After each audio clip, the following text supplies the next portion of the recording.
Hey guys, welcome you all to one academy CA foundation YouTube channel. जो लोग मुझे नहीं जानते उनको बता दूं कि I am Munish Vora, I am a chartered accountant and मैं सीए फाउंडेशन लेवल पे स्टूडेंट्स को पढ़ाता हूं इकोनॉमिक्स एंड बीसीके का सब्जेक्ट। एंड आगे जाके सीए इंटरमीडिएट में भी आप मुझसे फाइनेंशियल मैनेजमेंट एंड इकोनॉमिक्स का सब्जेक्ट पढ़ सकते हैं, लेकिन उसके लिए सीए फाउंडेशन जबरदस्त तरीके से पास होना जरूरी है। ठीक है ना। तो आज हम करने वाले हैं सुपर चार्ट रिवीजन हमारे बीसी के चैप्टर नंबर 2 बिजनेस एनवायरनमेंट का। ठीक है ना। सो हमारा बीसी के चैप्टर 2 जो है बिजनेस एनवायरनमेंट, इसका 6 to 7 मार्क्स का वेटेज है। एंड इसको हम सुपर चार्ट बुक के थ्रू अभी रिवाइज करवाने वाले हैं आप सबको। राइट।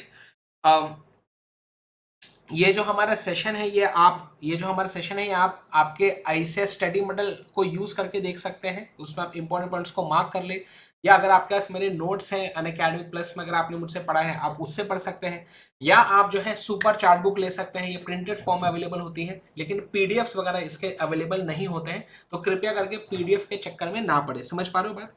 राइट, ये आपका ऑप्शन है। ठीक है, चलिए आगे बढ़ते हैं, वापस आएंगे।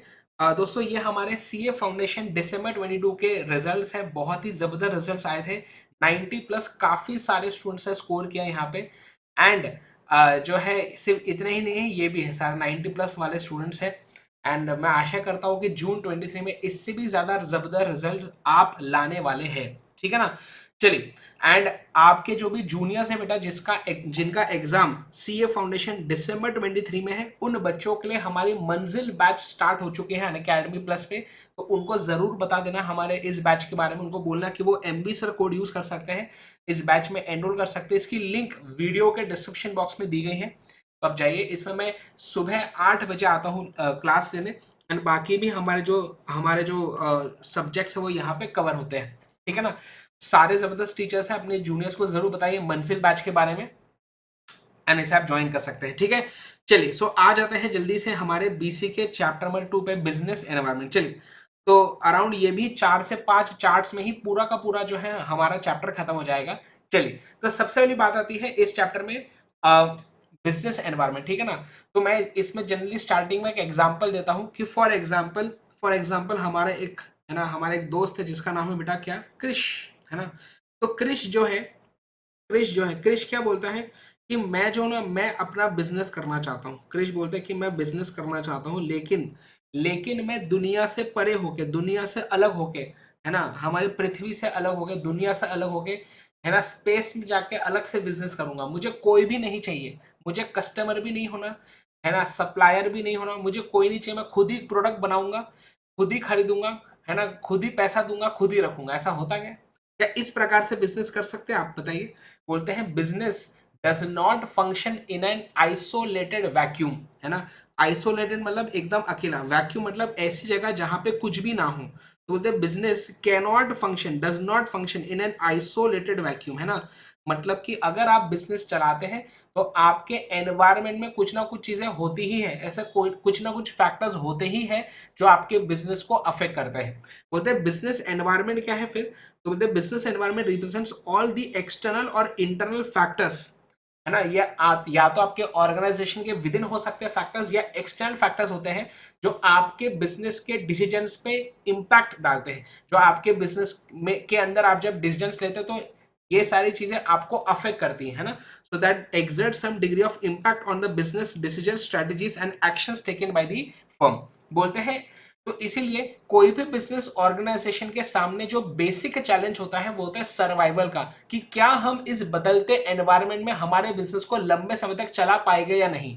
और अगर आप आपके बिजनेस को लंबे समय तक सर्वाइव करवाना चाहते हो तो आपके ऑर्गेनाइजेशन के अंदर दो कैपेबिलिटीज होनी चाहिए। क्या होनी चाहिए? दो capabilities, ability to prosper and ability to change.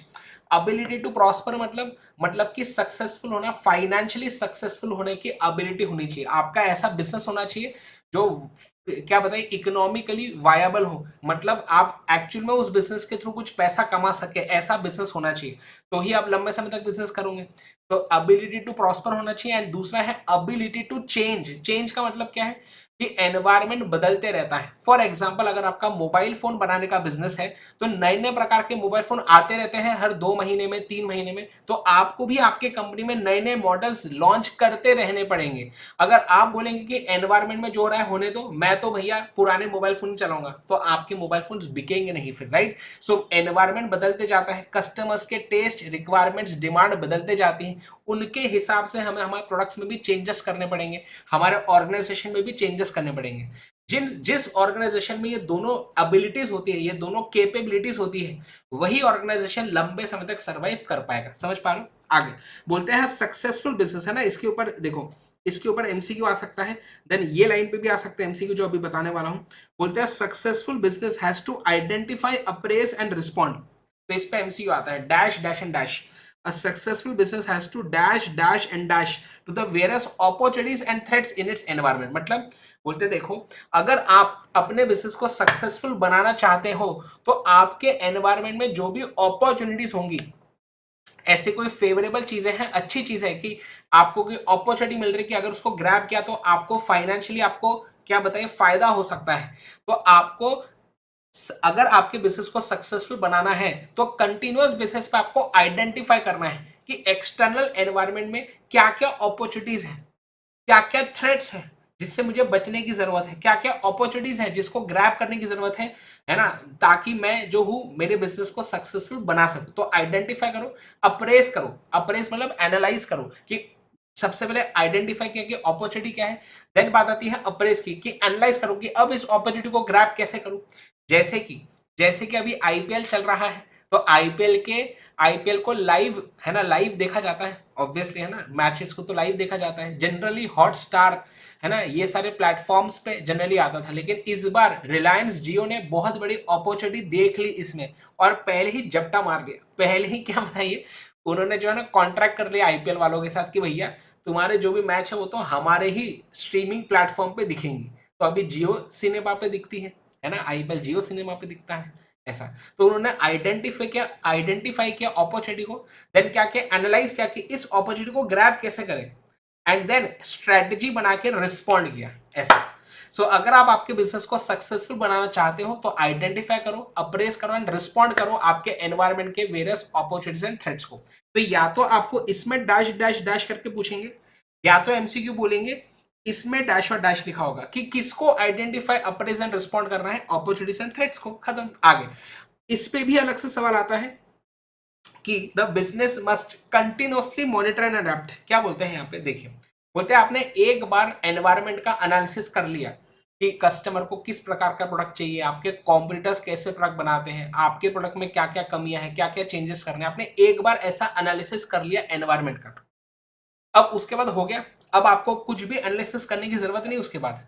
बोलते हैं एनवायरनमेंट कंटिन्यूअस बेसिस पे बदलते रहता है, एनवायरनमेंट जो है वो कॉन्स्टेंटली चेंजिंग होता है, डायनामिक होता है, बदलते रहता है एनवायरनमेंट, है ना।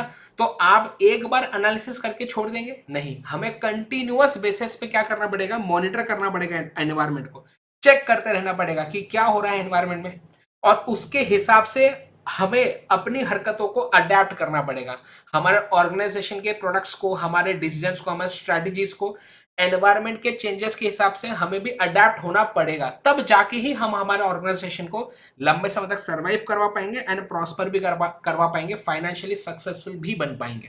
करेक्ट। अब इसमें एमसीक्यू आता है, the business must continuously dash and dash itself to the environment if it is to survive and prosper। अब एक्चुअल में पॉइंट है बेटा सर्वाइव, एक्चुअल में ये है सर्वाइव, इंस्टीट्यूट यहाँ पे सर्विस लिख देता है, अब वो उनकी वो प्रिंटिंग मिस्टेक है, उसमें हम कुछ नहीं कर सकते हैं। तो आंसर क्या होगा इसमें, मॉनिटर एंड अडेप्ट, खत्म। अगली बात आती है बेटा कैरेक्टरिस्टिक्स ऑफ बिजनेस एनवायरनमेंट।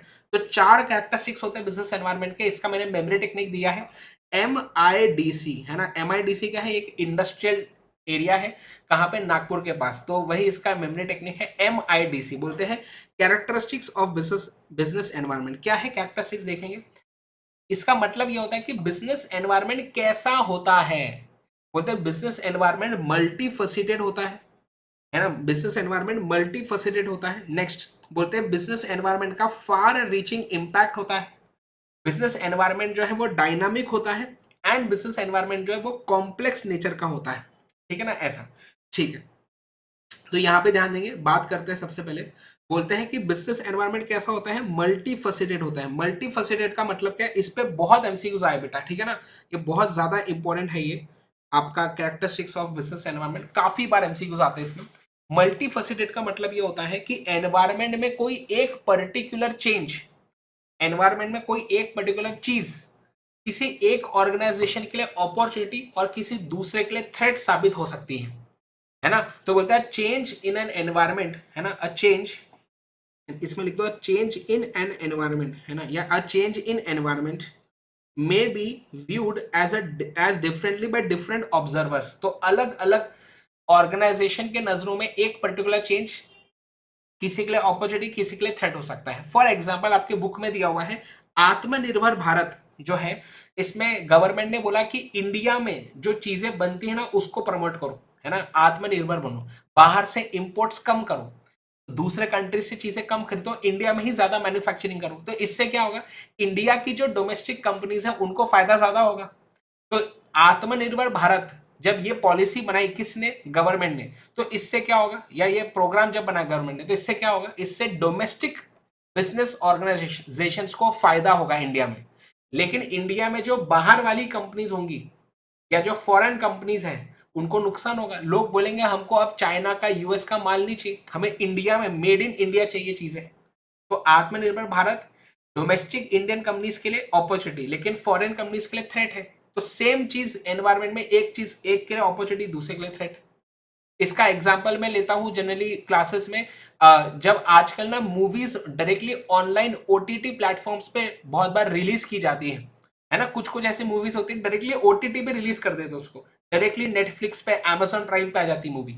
अब इसका फायदा किसको मिलेगा, इसका फायदा मिलेगा ओटीटी प्लेटफॉर्म्स को, इसका फायदा मिलेगा इंटरनेट सर्विस प्रोवाइडर्स को, क्योंकि सब लोग इंटरनेट को यूज करके ये मूवीज देखेंगे, तो इसका फायदा इन सबको होगा। लेकिन इसका नुकसान किसको होगा, इसका नुकसान होगा ऑफलाइन थिएटर वालों को, पीवीआर, सिनेमैक्स, है ना, आईनॉक्स, आईमैक्स, ये लोगों को इसका नुकसान होगा।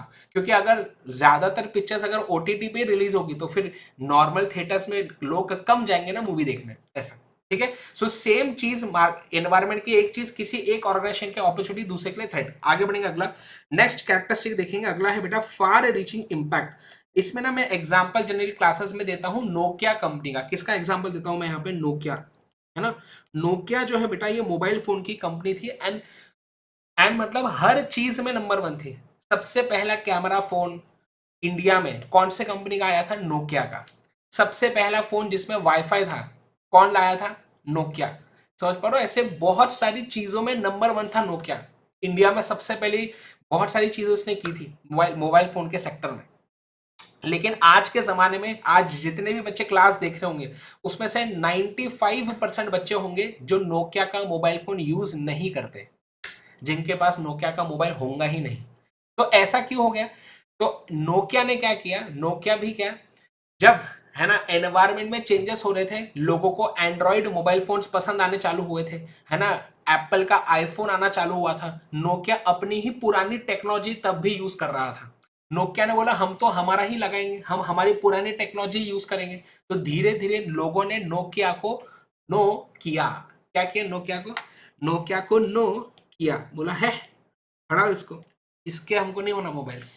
तो धीरे धीरे नोकिया की क्या बताए मोबाइल फोन की डिमांड ही कम हो गई, एंड उन्हें लॉसेस होना चालू हो गए, और धीरे धीरे उन्होंने प्रोडक्शन ही बंद कर दिया मोबाइल फोन्स का, है ना। अब आजकल भी कुछ कुछ ही आते, ज्यादा पर ज्यादा बिक नहीं पाते फिर भी, है ना।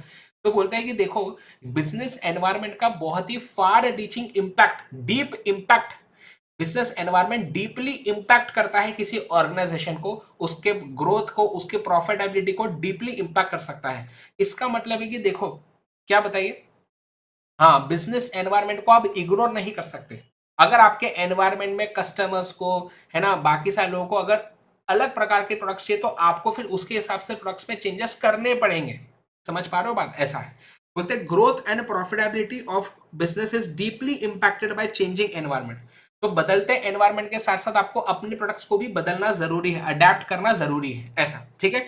फिर इसमें एक और एग्जांपल लेते हैं कि आदित्य बिरला ग्रुप जो है ना, आइडिया जो है, आइडिया, है ना, आइडिया जो mobile phone SIM card idea, हाँ, वो किसका बताइए, आदित्य बिरला ग्रुप का है।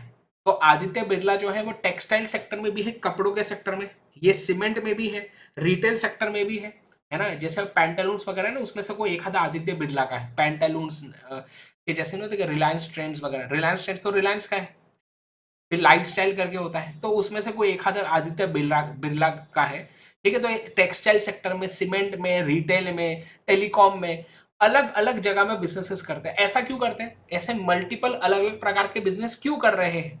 क्योंकि अगर एक भी बिजनेस में कुछ गड़बड़ हुई ना, तो बाकी तो चलते रहेंगे ना। ऐसा क्योंकि पता है कि एनवायरमेंट बदलते रहता है, हर अलग अलग सेक्टर में एनवायरमेंट बदलते रहेगा, और एनवायरमेंट का फार रीचिंग इंपैक्ट है, कभी भी कोई भी बिजनेस बंद हो सकता है, तो इसके वजह से हमारे बाकी चीजें इंपैक्ट नहीं होनी चाहिए, इसलिए मल्टीपल अनरेटेड बिजनेसेस ये करते हैं, ऐसा बोल रहे हैं। ठीक है, आगे अगला देखेंगे, नेक्स्ट है बेटा डायनामिक। बोलते हैं एनवायरमेंट जो है वो क्या होता है? Dynamic nature. डायनामिक मतलब जो बदलते रहता है ना। बोलते हैं environment is constantly changing nature. MCQ आता है आपको कि dash is a single word that can best describe today's business. आजकल के बिजनेस को डिस्क्राइब करने के लिए बेस्ट एक सिंगल वर्ड क्या होगा? बोलते हैं चेंज।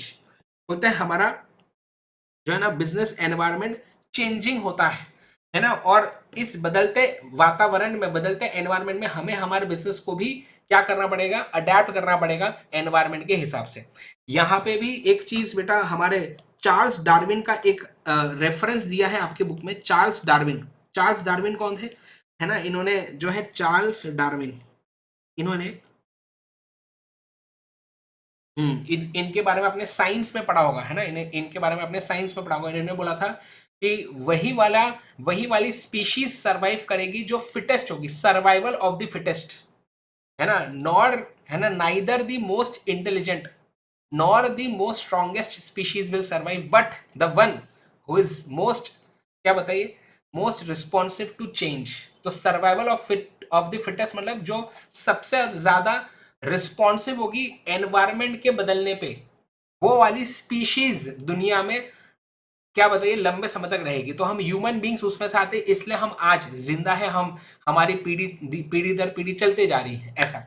तो सर्वाइवल ऑफ द फिटेस्ट की बात इन्होंने बायोलॉजी में की थी, साइंस में। वही सेम चीज हम बिजनेस में लगा सकते हैं।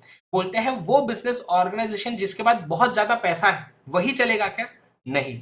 वो बिजनेस ऑर्गेनाइजेशन जिसके एंटरप्रेन्योर्स बहुत ज्यादा इंटेलिजेंट है वही वाले बिजनेसेस चलेंगे? नहीं। बोलते हैं वो वाला business organisation which is most responsive to change, वो वाला ऑर्गेनाइजेशन लंबे समय तक चलेगा, है ना। सर्वाइवल ऑफ द फिटेस्ट, और फिटेस्ट कौन होता है? Who is most responsive to change, ये चार्ल्स डार्विन भाई साहब ने बोला था। ठीक है, आगे एंड चौथा कैरेक्टरिस्टिक देखेंगे, बिजनेस एनवायरनमेंट कैसा होता है? बोलते हैं कॉम्प्लेक्स नेचर का होता है।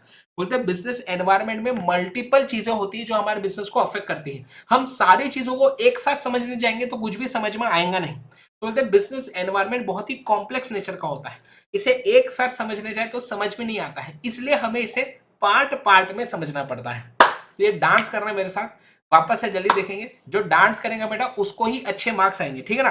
बोलते हैं बिजनेस एनवायरनमेंट बहुत ही कॉम्प्लेक्स नेचर का होता है, इसे एक साथ समझने जाए तो समझ में नहीं आता है, इसलिए हमें इसे पार्ट पार्ट में समझना पड़ता है, ठीक है ना। बोलते हैं environment is easier to understand in parts but difficult to grasp in totality. बस, तो चार हमारे कैरेक्टरिस्टिक्स कौन से जल्दी से बताएंगे आप? चार है आपके, MIDC, multifaceted, far reaching impact, dynamic and complex, है ना। मैंने पिछली बार बेटा एक रिवीजन वीडियो लिया था, पिछली बार एक रिवीजन वीडियो लिया था इसका। उसमें ना कुछ बच्चे, एक बच्चे ने ऐसा कमेंट किया था, सर आपने ना ट्रिक किसी और की ट्रिक सर यूज की है ना। हाँ, तो बेटा मैं बता दूं कि सारी ट्रिक्स जो है वो मैंने खुद ने डिवाइस की हुई है। इसमें जितनी ट्रिक्स मैं आपको बताऊंगा सारी ट्रिक्स मैंने खुद ने डिवाइस की हुई है, ठीक है ना। तो अगर आपको कहीं और ऐसा सिमिलर वीडियो दिखता है तो एक्चुअली अदर वे राउंड है ना। और मेरी BC के चैप्टर 3 की भी जो ट्रिक्स है वो भी बहुत बार कॉपी की गई है, ठीक है। तो ये सारी चीजें मैंने ही बनाई हैं, और आई होप कि आपको हेल्प करेगी एग्जाम्स में, ठीक है ना। चलो आज ये बढ़ते हैं आगे। नेक्स्ट अगला टॉपिक आता है इंपॉर्टेंस ऑफ बिजनेस एनवायरनमेंट, देखेंगे जल्दी से।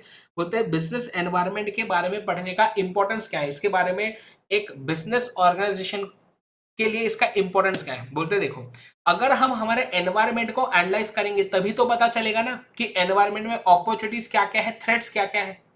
अगर एनवायरनमेंट को एनालाइज करूंगा ही नहीं तो पता ही नहीं चलेगा अपॉर्चुनिटीज एंड थ्रेट्स के बारे में। तो इसलिए पहला क्या है इंपॉर्टेंस, कि बिजनेस एनवायरनमेंट को एनालाइज करने की जरूरत क्या है, क्योंकि ये हमें अपॉर्चुनिटीज एंड थ्रेट्स को डिटरमिन करने में हेल्प करता है। अच्छा, अगर समझो मेरा बिजनेस है, मैं इसमें एग्जांपल लेता हूँ ऐसा क्लास में कि जैसे मेरा बिजनेस है एमवी फूड्स, ठीक है ना। मैं एमवी फूड्स में क्या करता हूँ, मैं एमवी बिस्किट, ठीक है, MV chips, MV chips and MV Ola. तो जैसे कोका कोला होता है वैसे एमवी ओला एक सॉफ्ट ड्रिंक है मेरा, ठीक है ना। ओके, तो मैं मेरे इस बिजनेस के अंदर जो है ये 3 प्रकार के प्रोडक्ट्स बेचता हूँ। अब मैं सोच रहा हूँ कि फिलहाल ना मेरे जो ऑपरेशन है वो सारे महाराष्ट्र एरिया में ही होते हैं। कहाँ होते हैं? महाराष्ट्र में ही होते हैं, ठीक है ना। अब मैं सोच रहा हूँ कि मैं मेरे बिजनेस को एक्सपांड करूँ। क्या करूँ? एक्सपांड करूँ, ऐसा मैं सोच रहा हूँ, ठीक है। तो मुझे मेरे बिजनेस को किस डायरेक्शन में ग्रो करना चाहिए, किस डायरेक्शन में एक्सपांड करना चाहिए। मैं चाहता हूं कि मेरे प्रोडक्ट्स दिल्ली में भी बिके, है ना, साउथ में भी बिके, है ना, ईस्ट में भी बिके, और मल्टीपल स्टेट्स में, मल्टीपल सिटीज में मेरे प्रोडक्ट्स बिके। मैं एक्सपांशन करना चाहता हूं मेरे ऑर्गेनाइजेशन का। तो किस डायरेक्शन में करना चाहिए? तो मैं बोलूंगा एक काम करो, एनवायरमेंट का एनालिसिस करो। वहां से मुझे पता चला कि मेरा जो टोटल सेल होता है ना, या टोटल डिमांड जो होती है मेरे प्रोडक्ट्स की, उसमें से या टोटल सेल में से 80% सेल मेरा होता है एमवी ओला का, 5% सेल होता है एमवी चिप्स एंड 15% सेल होता है किसका? बिस्किट का। तो मुझे एनवायरमेंट से पता चल रहा है कि लोगों को ये एमवी ओला जो मेरा प्रोडक्ट है ज्यादा पसंद है। तो अगर मुझे एक्सपांशन करना है तो पहले इस प्रोडक्ट को ही मुझे दूसरे सिटीज में लेके जाना चाहिए। अगर ये वर्क कर जाता है फिर धीरे धीरे बाकी में जा सकते हैं। तो एनवायरमेंट को एनालाइज करके पता चलता है कि किस डायरेक्शन में हमें ग्रो करना चाहिए हमारे बिजनेस को। समझ पा रहे हो? ये पॉइंट है। अगला चेक करो, गिविंग डायरेक्शन फॉर ग्रोथ। अगला इंपॉर्टेंस बिजनेस एनवायरनमेंट का ये है, या हम बोल सकते हैं कि इसका एक फायदा है कंटिन्यूअस लर्निंग का। कैसे? बोलते हैं कि एनवायरनमेंट तो कॉन्स्टेंटली चेंजिंग है। तो बोलते हैं हमारे ऑर्गेनाइजेशन के जो मैनेजर्स होते हैं, है ना, जो ओनर्स हैं, वो हमेशा खुद भी सेल्फ मोटिवेटेड रहते हैं कि एनवायरनमेंट इतने जल्दी अगर बदलते जा रहा है तो हमें भी नई नई चीजें सीखती रहनी पड़ेगी, हमें नई नई चीजें जाननी जरूरी है, तब जाके ही हम भी हमारे प्रोडक्ट में इनोवेशंस वगैरह कर पाएंगे। तो ये मोटिवेट करता है ना, बिजनेस एनवायरनमेंट चूंकि बदलते रहता है तो ये चीज मोटिवेट करते हैं मैनेजर्स को, ओनर्स को, कि वो खुद के भी नॉलेज को अपग्रेड करते रहे समय के साथ साथ। तो अच्छी बात है। आगे नेक्स्ट बात आती है इमेज बिल्डिंग। बोलते हैं बहुत सारे लोग क्या करते हैं, एनवायरनमेंट को खुद की इमेज बिल्ड करने के लिए यूज करते हैं, है ना। तो कुछ ऑर्गेनाइजेशंस क्या करते हैं, ऐसे बहुत से, है ना, प्रोग्राम्स रन करेंगे, ऐसी सारी चीजें करेंगे और लोगों को बताएंगे कि देखो हम लोगों के लिए कितना करते हैं, हमने कितना डोनेशंस किया है, हम लोगों के बारे में कितना सोचते हैं। इससे क्या होता है ना कि पब्लिक के नजरिए में वो कंपनी का, क्या बताए, पब्लिक नजर में उस कंपनी का इमेज और इंप्रूव होते जाता है और गुडविल बनते जाता है। तो बोलते हैं बहुत बार लोग जो है बिजनेस एनवायरनमेंट को खुद के इमेज को बिल्ड करने में भी यूज कर सकते हैं। अब ये कोई गलत बात नहीं है। हर एक, है ना, हमको क्या होता है ना, हम कोई भी बात सुनते ना हमें उसमें एक नेगेटिव चीज पहले दिखती है। तो ये कोई गलत बात नहीं है ना। आप खुद के बारे में सोचिए। आप नहीं चाहेंगे कि आपके बारे में बाकी लोग अच्छी बातें करें? तो आप हमेशा ऐसे ही काम करेंगे ना, या लोगों को ऐसी ही चीजें बताएंगे जो आपने अच्छी अच्छी की होंगी। आप भी चाहेंगे कि लोग आपकी तारीफ करें, यस और नो। बस वैसे ही एक बिजनेस ऑर्गेनाइजेशन हमेशा चाहेगा कि लोग जो है उनके बारे में अच्छी अच्छी बातें करें, ताकि उनका सेल और बढ़े, ताकि वो ज्यादा पैसा कमा सके। करेक्ट? तो इसमें कोई गलत बात नहीं है, ठीक है ना। हाँ, तो बोलते हैं बिजनेस एनवायरनमेंट को यूज कर सकते हैं लोग, क्या बताइए, in order to improve their image by showing their sensitivity to the environment, ठीक है ना। एंड आखिरी देखो बोलते हैं मीटिंग कंपटीशन। इसमें एक एमसीक्यू आता है, which of the following is not an importance of business environment, and वहां पे लिखा होता है ओवरलुकिंग कंपटीशन। क्या एनवायरनमेंट को हम ओवरलुक, ओवरलुक करना मतलब इग्नोर करना, क्या कंपटीशन को इग्नोर करते हैं क्या हम? नहीं।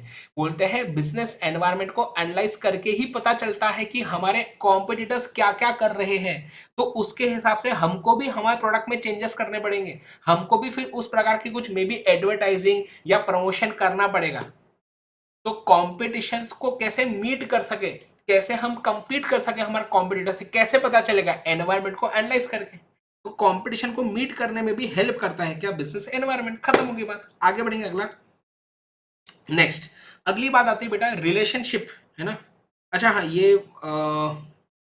वाला पार्ट मैं आपको बताता हूँ बाद में, पहले इधर आ जाओ। ये देखो अगला आता है आपका relationship between organisation and its environment. ये नेक्स्ट टॉपिक आता है, ठीक है ना। इसमें 3 पॉइंट है, ठीक है। पहला है एक्सचेंज ऑफ इंफॉर्मेशन, दूसरा है एक्सचेंज ऑफ रिसोर्सेज, तीसरा है exchange of influence and power. तो बहुत ही चिल्टू चिल्टू बातें हैं। पहला सवाल तो यही चिल्टू सा आता है ना। चिल्टू मतलब क्या? आसान। चिंटू नहीं, चिल्टू। जो चीजें आप चिल में रह के कर सकते, जो आसान होता है, ठीक है ना। ओके, चिल्टू, ठीक है। तो क्या है देखिए, चलिए। तो ये हमारा बिजनेस ऑर्गेनाइजेशन है और ये उसका एनवायरमेंट है सब, ठीक है। तो बोलते हैं कि हम जो है, हम बिजनेस एनवायरनमेंट, बोलते हैं बिजनेस ऑर्गेनाइजेशन एनवायरनमेंट से क्या बताइए, बिजनेस ऑर्गेनाइजेशन एनवायरनमेंट से क्या करता है? तीन चीजें। इन दोनों के बीच में रिलेशनशिप क्या है? तीन चीजों में का रिलेशनशिप है। पहला है एक्सचेंज ऑफ इंफॉर्मेशन, दूसरा है एक्सचेंज ऑफ रिसोर्सेज, तीसरा है इन्फ्लुएंस एंड पावर। मतलब देखो, बोलते हैं कि ऑर्गेनाइजेशन जो हमारा ऑर्गेनाइजेशन वो एनवायरनमेंट से इंफॉर्मेशन लेता भी है और एनवायरनमेंट को इंफॉर्मेशन देता भी है। सर मतलब देखो, हमारे कॉम्पिटिटर्स क्या कर रहे हैं कैसे पता चलेगा? एनवायरनमेंट को एनालाइज करके। तो हम एनवायरनमेंट से इंफॉर्मेशन लेंगे। हमारे कॉम्पिटिटर्स ने कौन सा नया प्रोडक्ट बनाया कैसे पता चलेगा? एनवायरनमेंट को एनालाइज करके। हमारे कस्टमर्स को किस प्रकार का प्रोडक्ट चाहिए कैसे पता चलेगा? एनवायरनमेंट का एनालाइज करके इससे इंफॉर्मेशन हम लेंगे। तो हम एज एन ऑर्गेनाइजेशन एनवायरनमेंट से इंफॉर्मेशन लेते भी हैं और इसको इंफॉर्मेशन देते भी हैं। जैसे अगर हमने कोई नया प्रोडक्ट बनाया तो हमें बताना पड़ेगा ना, हमें उसका प्रमोशन करना पड़ेगा, एडवर्टीजमेंट करना पड़ेगा। जब लोगों को बताएंगे तभी तो लोग आएंगे प्रोडक्ट को खरीदने के लिए। कॉमन सेंस की बात है, यस नो? हाँ। तो हम बोलते हैं कि हम जो है इंफॉर्मेशन देते भी हैं एनवायरनमेंट को हमारे प्रोडक्ट्स के बारे में। फिर अगर आपकी कंपनी है तो आपने पढ़ा होगा ऐसा कि कंपनीज को जो है एनुअल रिटर्न्स फाइल करने पड़ते हैं, जिसमें बैलेंस शीट, P&L अकाउंट, क्या डेटा शेयर करना पड़ता है। वो भी तो एक ऑर्गेनाइजेशन एनवायरनमेंट में अपने डेटा बता रहा है। तो क्या बोल रहे हैं कि हम इंफॉर्मेशन लेते भी हैं इंफॉर्मेशन देते भी हैं। किसको? एनवायरनमेंट को। सीधी सी बात है। अच्छा, अब इसमें एक एमसीक्यू आता है, any data having commercial importance is called as information. याद रखेंगे, इंपॉर्टेंट पॉइंट, ठीक है। Any data having commercial importance, any data having commercial importance is information. ये एक एमसीक्यू आता है इसमें से कि any data having commercial importance is called as dash. क्या बोलेंगे? इंफॉर्मेशन, खत्म। तो इसमें एग्जाम्पल ऐसा आता है कि जैसे अभी रिसेंटली ऐसा आया था, रिसेंटली मतलब अब तो उसको काफी साल भी हो गए वैसे, कि गवर्नमेंट ने बोला था कि बी एस थ्री इंजन वाले टू व्हीलर्स को बैन कर दिया था गवर्नमेंट ने, कि अब आप BS3 इंजन वाले टू व्हीलर नहीं बना सकते, ठीक है ना। तो एक्टिवा है ना, एक्सेस, ये सारी जो गाड़ी है ना टू व्हीलर्स, तो BS3 इंजन, अब ये कोई टाइप होता है इंजन का, तो इसको बैन कर दिया था गवर्नमेंट ने, ठीक है ना। अब ये ये गवर्नमेंट ने बैन कर दिया। अब मैं एक टीचर हूं, मैं एक कौन हूं? टीचर हूं।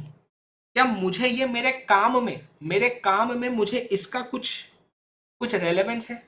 इसका कुछ मैं यूज कर सकता हूं मेरे काम में? नहीं।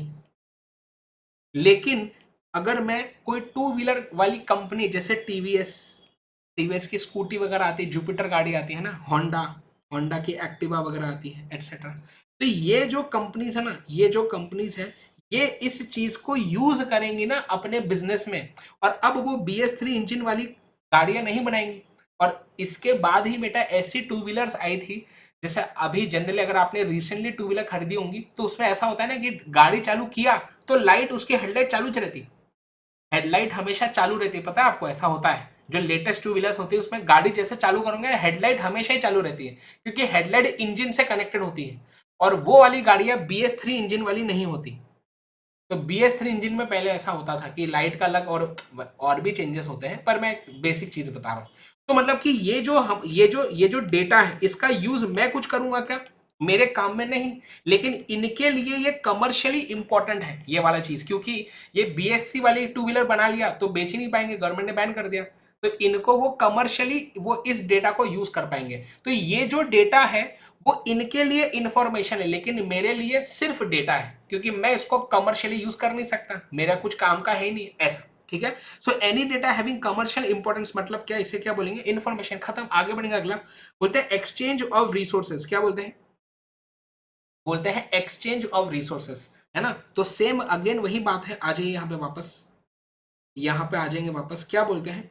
बोलते हैं कि हम जो है, हमारा जो ऑर्गेनाइजेशन है वो एनवायरनमेंट से रिसोर्सेज लेता है।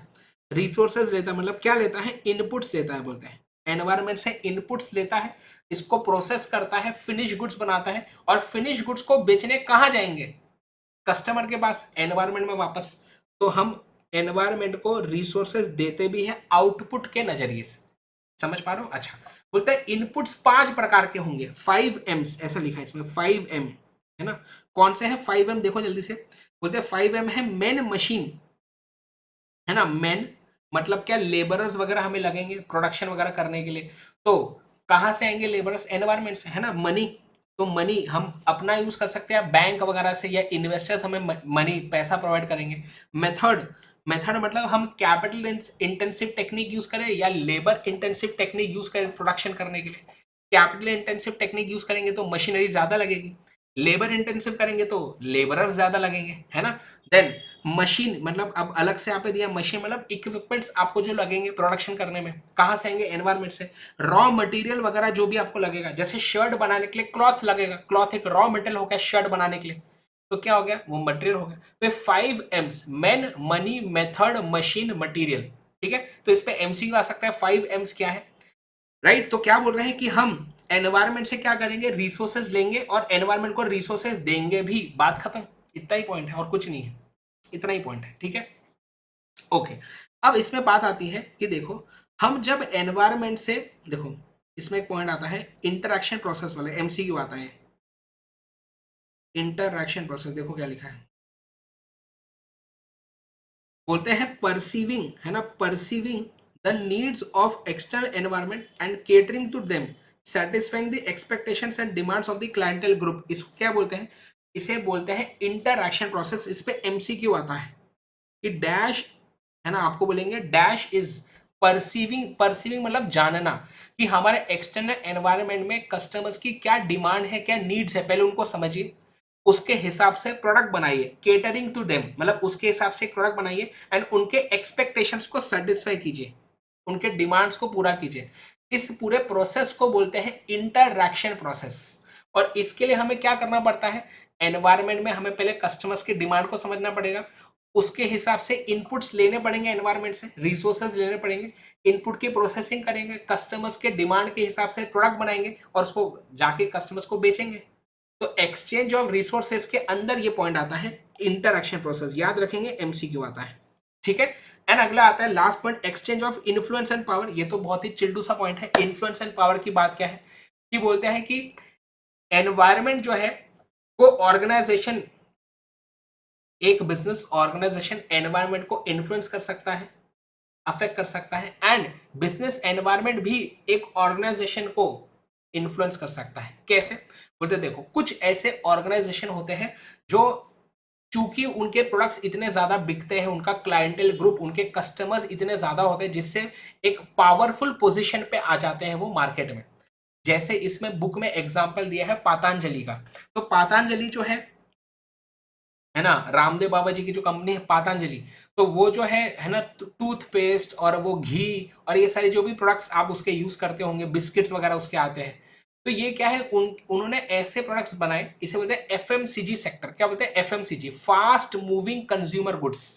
तो इस एफएमसीजी सेक्टर में हिंदुस्तान यूनिलीवर, समझ पा रहे हो, ये भी एक कंपनी है, इस इंडस्ट्री के अंदर आती है।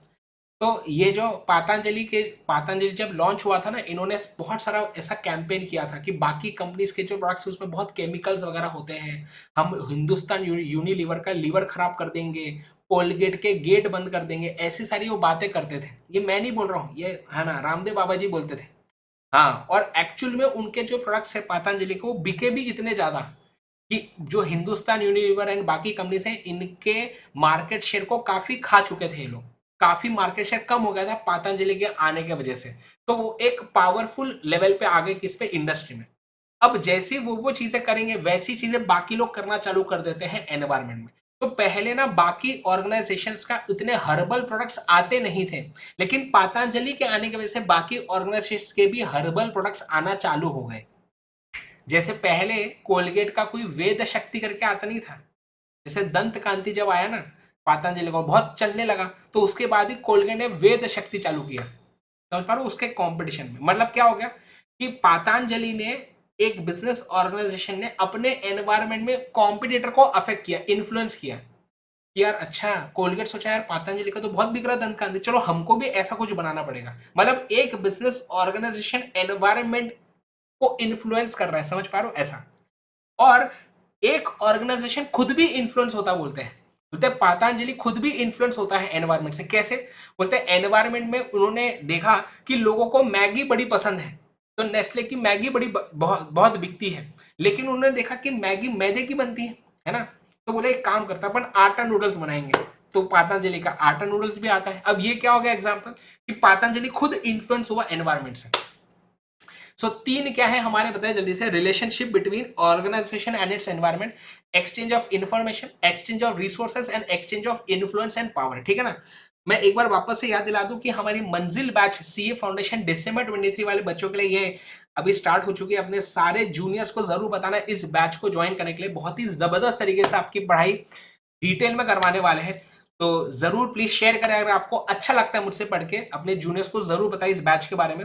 लाइक करें, शेयर करें हमारे इस वीडियो को, एंड कमेंट करके बताना कैसा लगा है। ठीक है, चलो बढ़ते हैं आगे हम जल्दी से, है ना। और जैसे कि मैंने बताया कि बेटा ये जो हमारी सुपर चार्ट बुक है, इसका पीडीएफ वगैरह कहीं पे अवेलेबल नहीं होता है, तो प्लीज वो सारी चक्कर में ना पड़े, है ना। पास्ट में ऐसा हुआ है कि कुछ बच्चों ने एमसीक्यू कंपाइलर बुक का ये है ना, फिर हमारी बाकी बुक्स का पीडीएफ बनाया, उसको शेयर किया, तो unnecessary legal action, monetary penalties लगानी पड़ती है, क्योंकि कॉपीराइटेड कंटेंट होता है। तो प्लीज ऐसी चीजें ना करें। अगर आपको जो है ये बुक्स चाहिए, प्रिंटेड फॉर्म में ले सकते हैं, ऑनलाइन सर्च कर आपको मिल जाएगा, है ना। अगर प्रिंटेड फॉर्म में नहीं चाहिए, आपको नहीं लेना, कोई प्रॉब्लम नहीं है, आप स्टडी मटेरियल से पढ़िए, कोई जबरदस्ती तो है नहीं, ठीक है ना, लेकिन गलत काम ना करें। ठीक है, चलो आई, तो अब यहाँ पे आ जाएंगे, अगला नेक्स्ट आएगा, ये जो पॉइंट है ना, ये बैरी रिचमंड मेल्विन कॉपिन, ये थोड़ी देर में मैं आपको बताऊंगा, कुछ समय बाद बताऊंगा। ठीक है, चलिए अब अगली बात करेंगे, environmental analysis versus environmental scanning, है ना। तो अगला पॉइंट क्या है, environmental analysis versus environmental scanning. चलिए अब ध्यान दीजिए, आइए जल्दी से आएंगे, मैं आपको बताता हूँ environmental analysis versus environmental scanning का की क्या बात है। चलिए, तो बोलते हैं, देखो सबसे पहली बात बोलते हैं, हम एनवायरमेंटल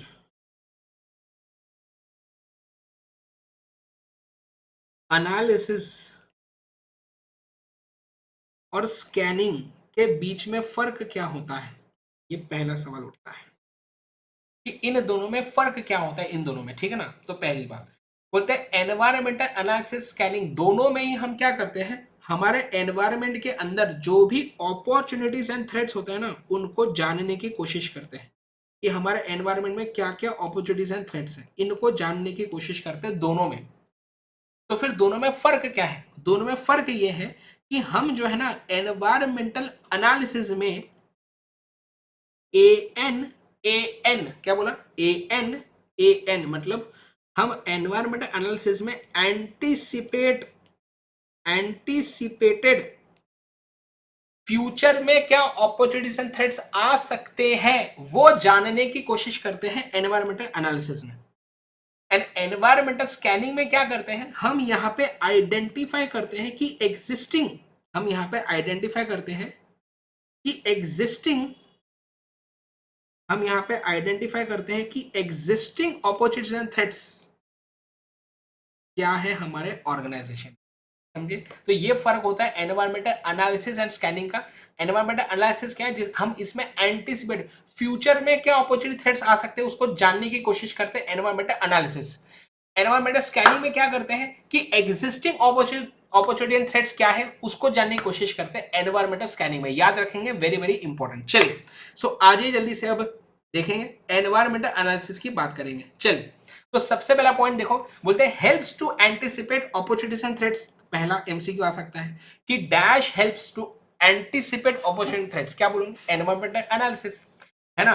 तो एनवायरमेंटल एनालिसिस हमें हेल्प करता है हमारे बिजनेस के स्ट्रैटेजिक डिसीजंस लेने में। तो हम ना इकोनॉमिक्स चैप्टर 2 में इसके बारे में पढ़ते हैं, डिमांड फोरकास्टिंग टॉपिक में आता है strategic decision, tactical decision.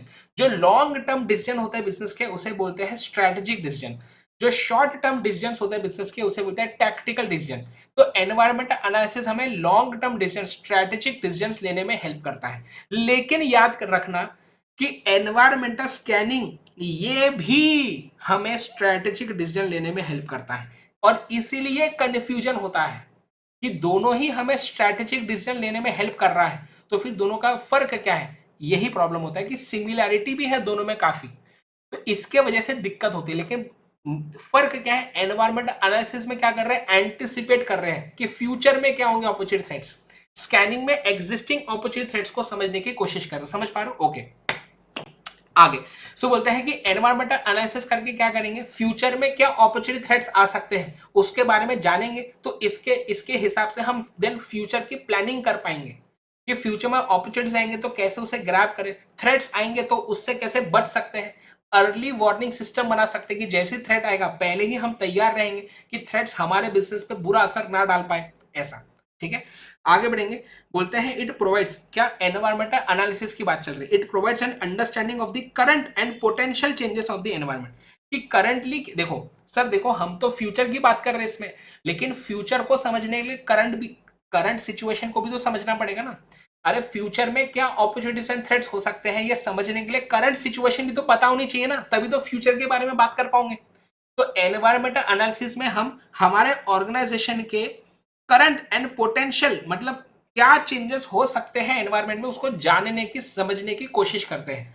Environmental analysis जो है हमारे हमारे ऑर्गेनाइजेशन में फैसिलिटेट करता है, फॉस्टर करता है क्या, स्ट्रैटेजिक थिंकिंग, मतलब लोगों को मजबूर करता है स्ट्रैटेजिकली थिंक करने में, सोचने में, है ना। हमारे करंट विजडम, है ना, यहां पे लिखेंगे current wisdom is challenged, current wisdom is क्या बताइए, चैलेंज्ड।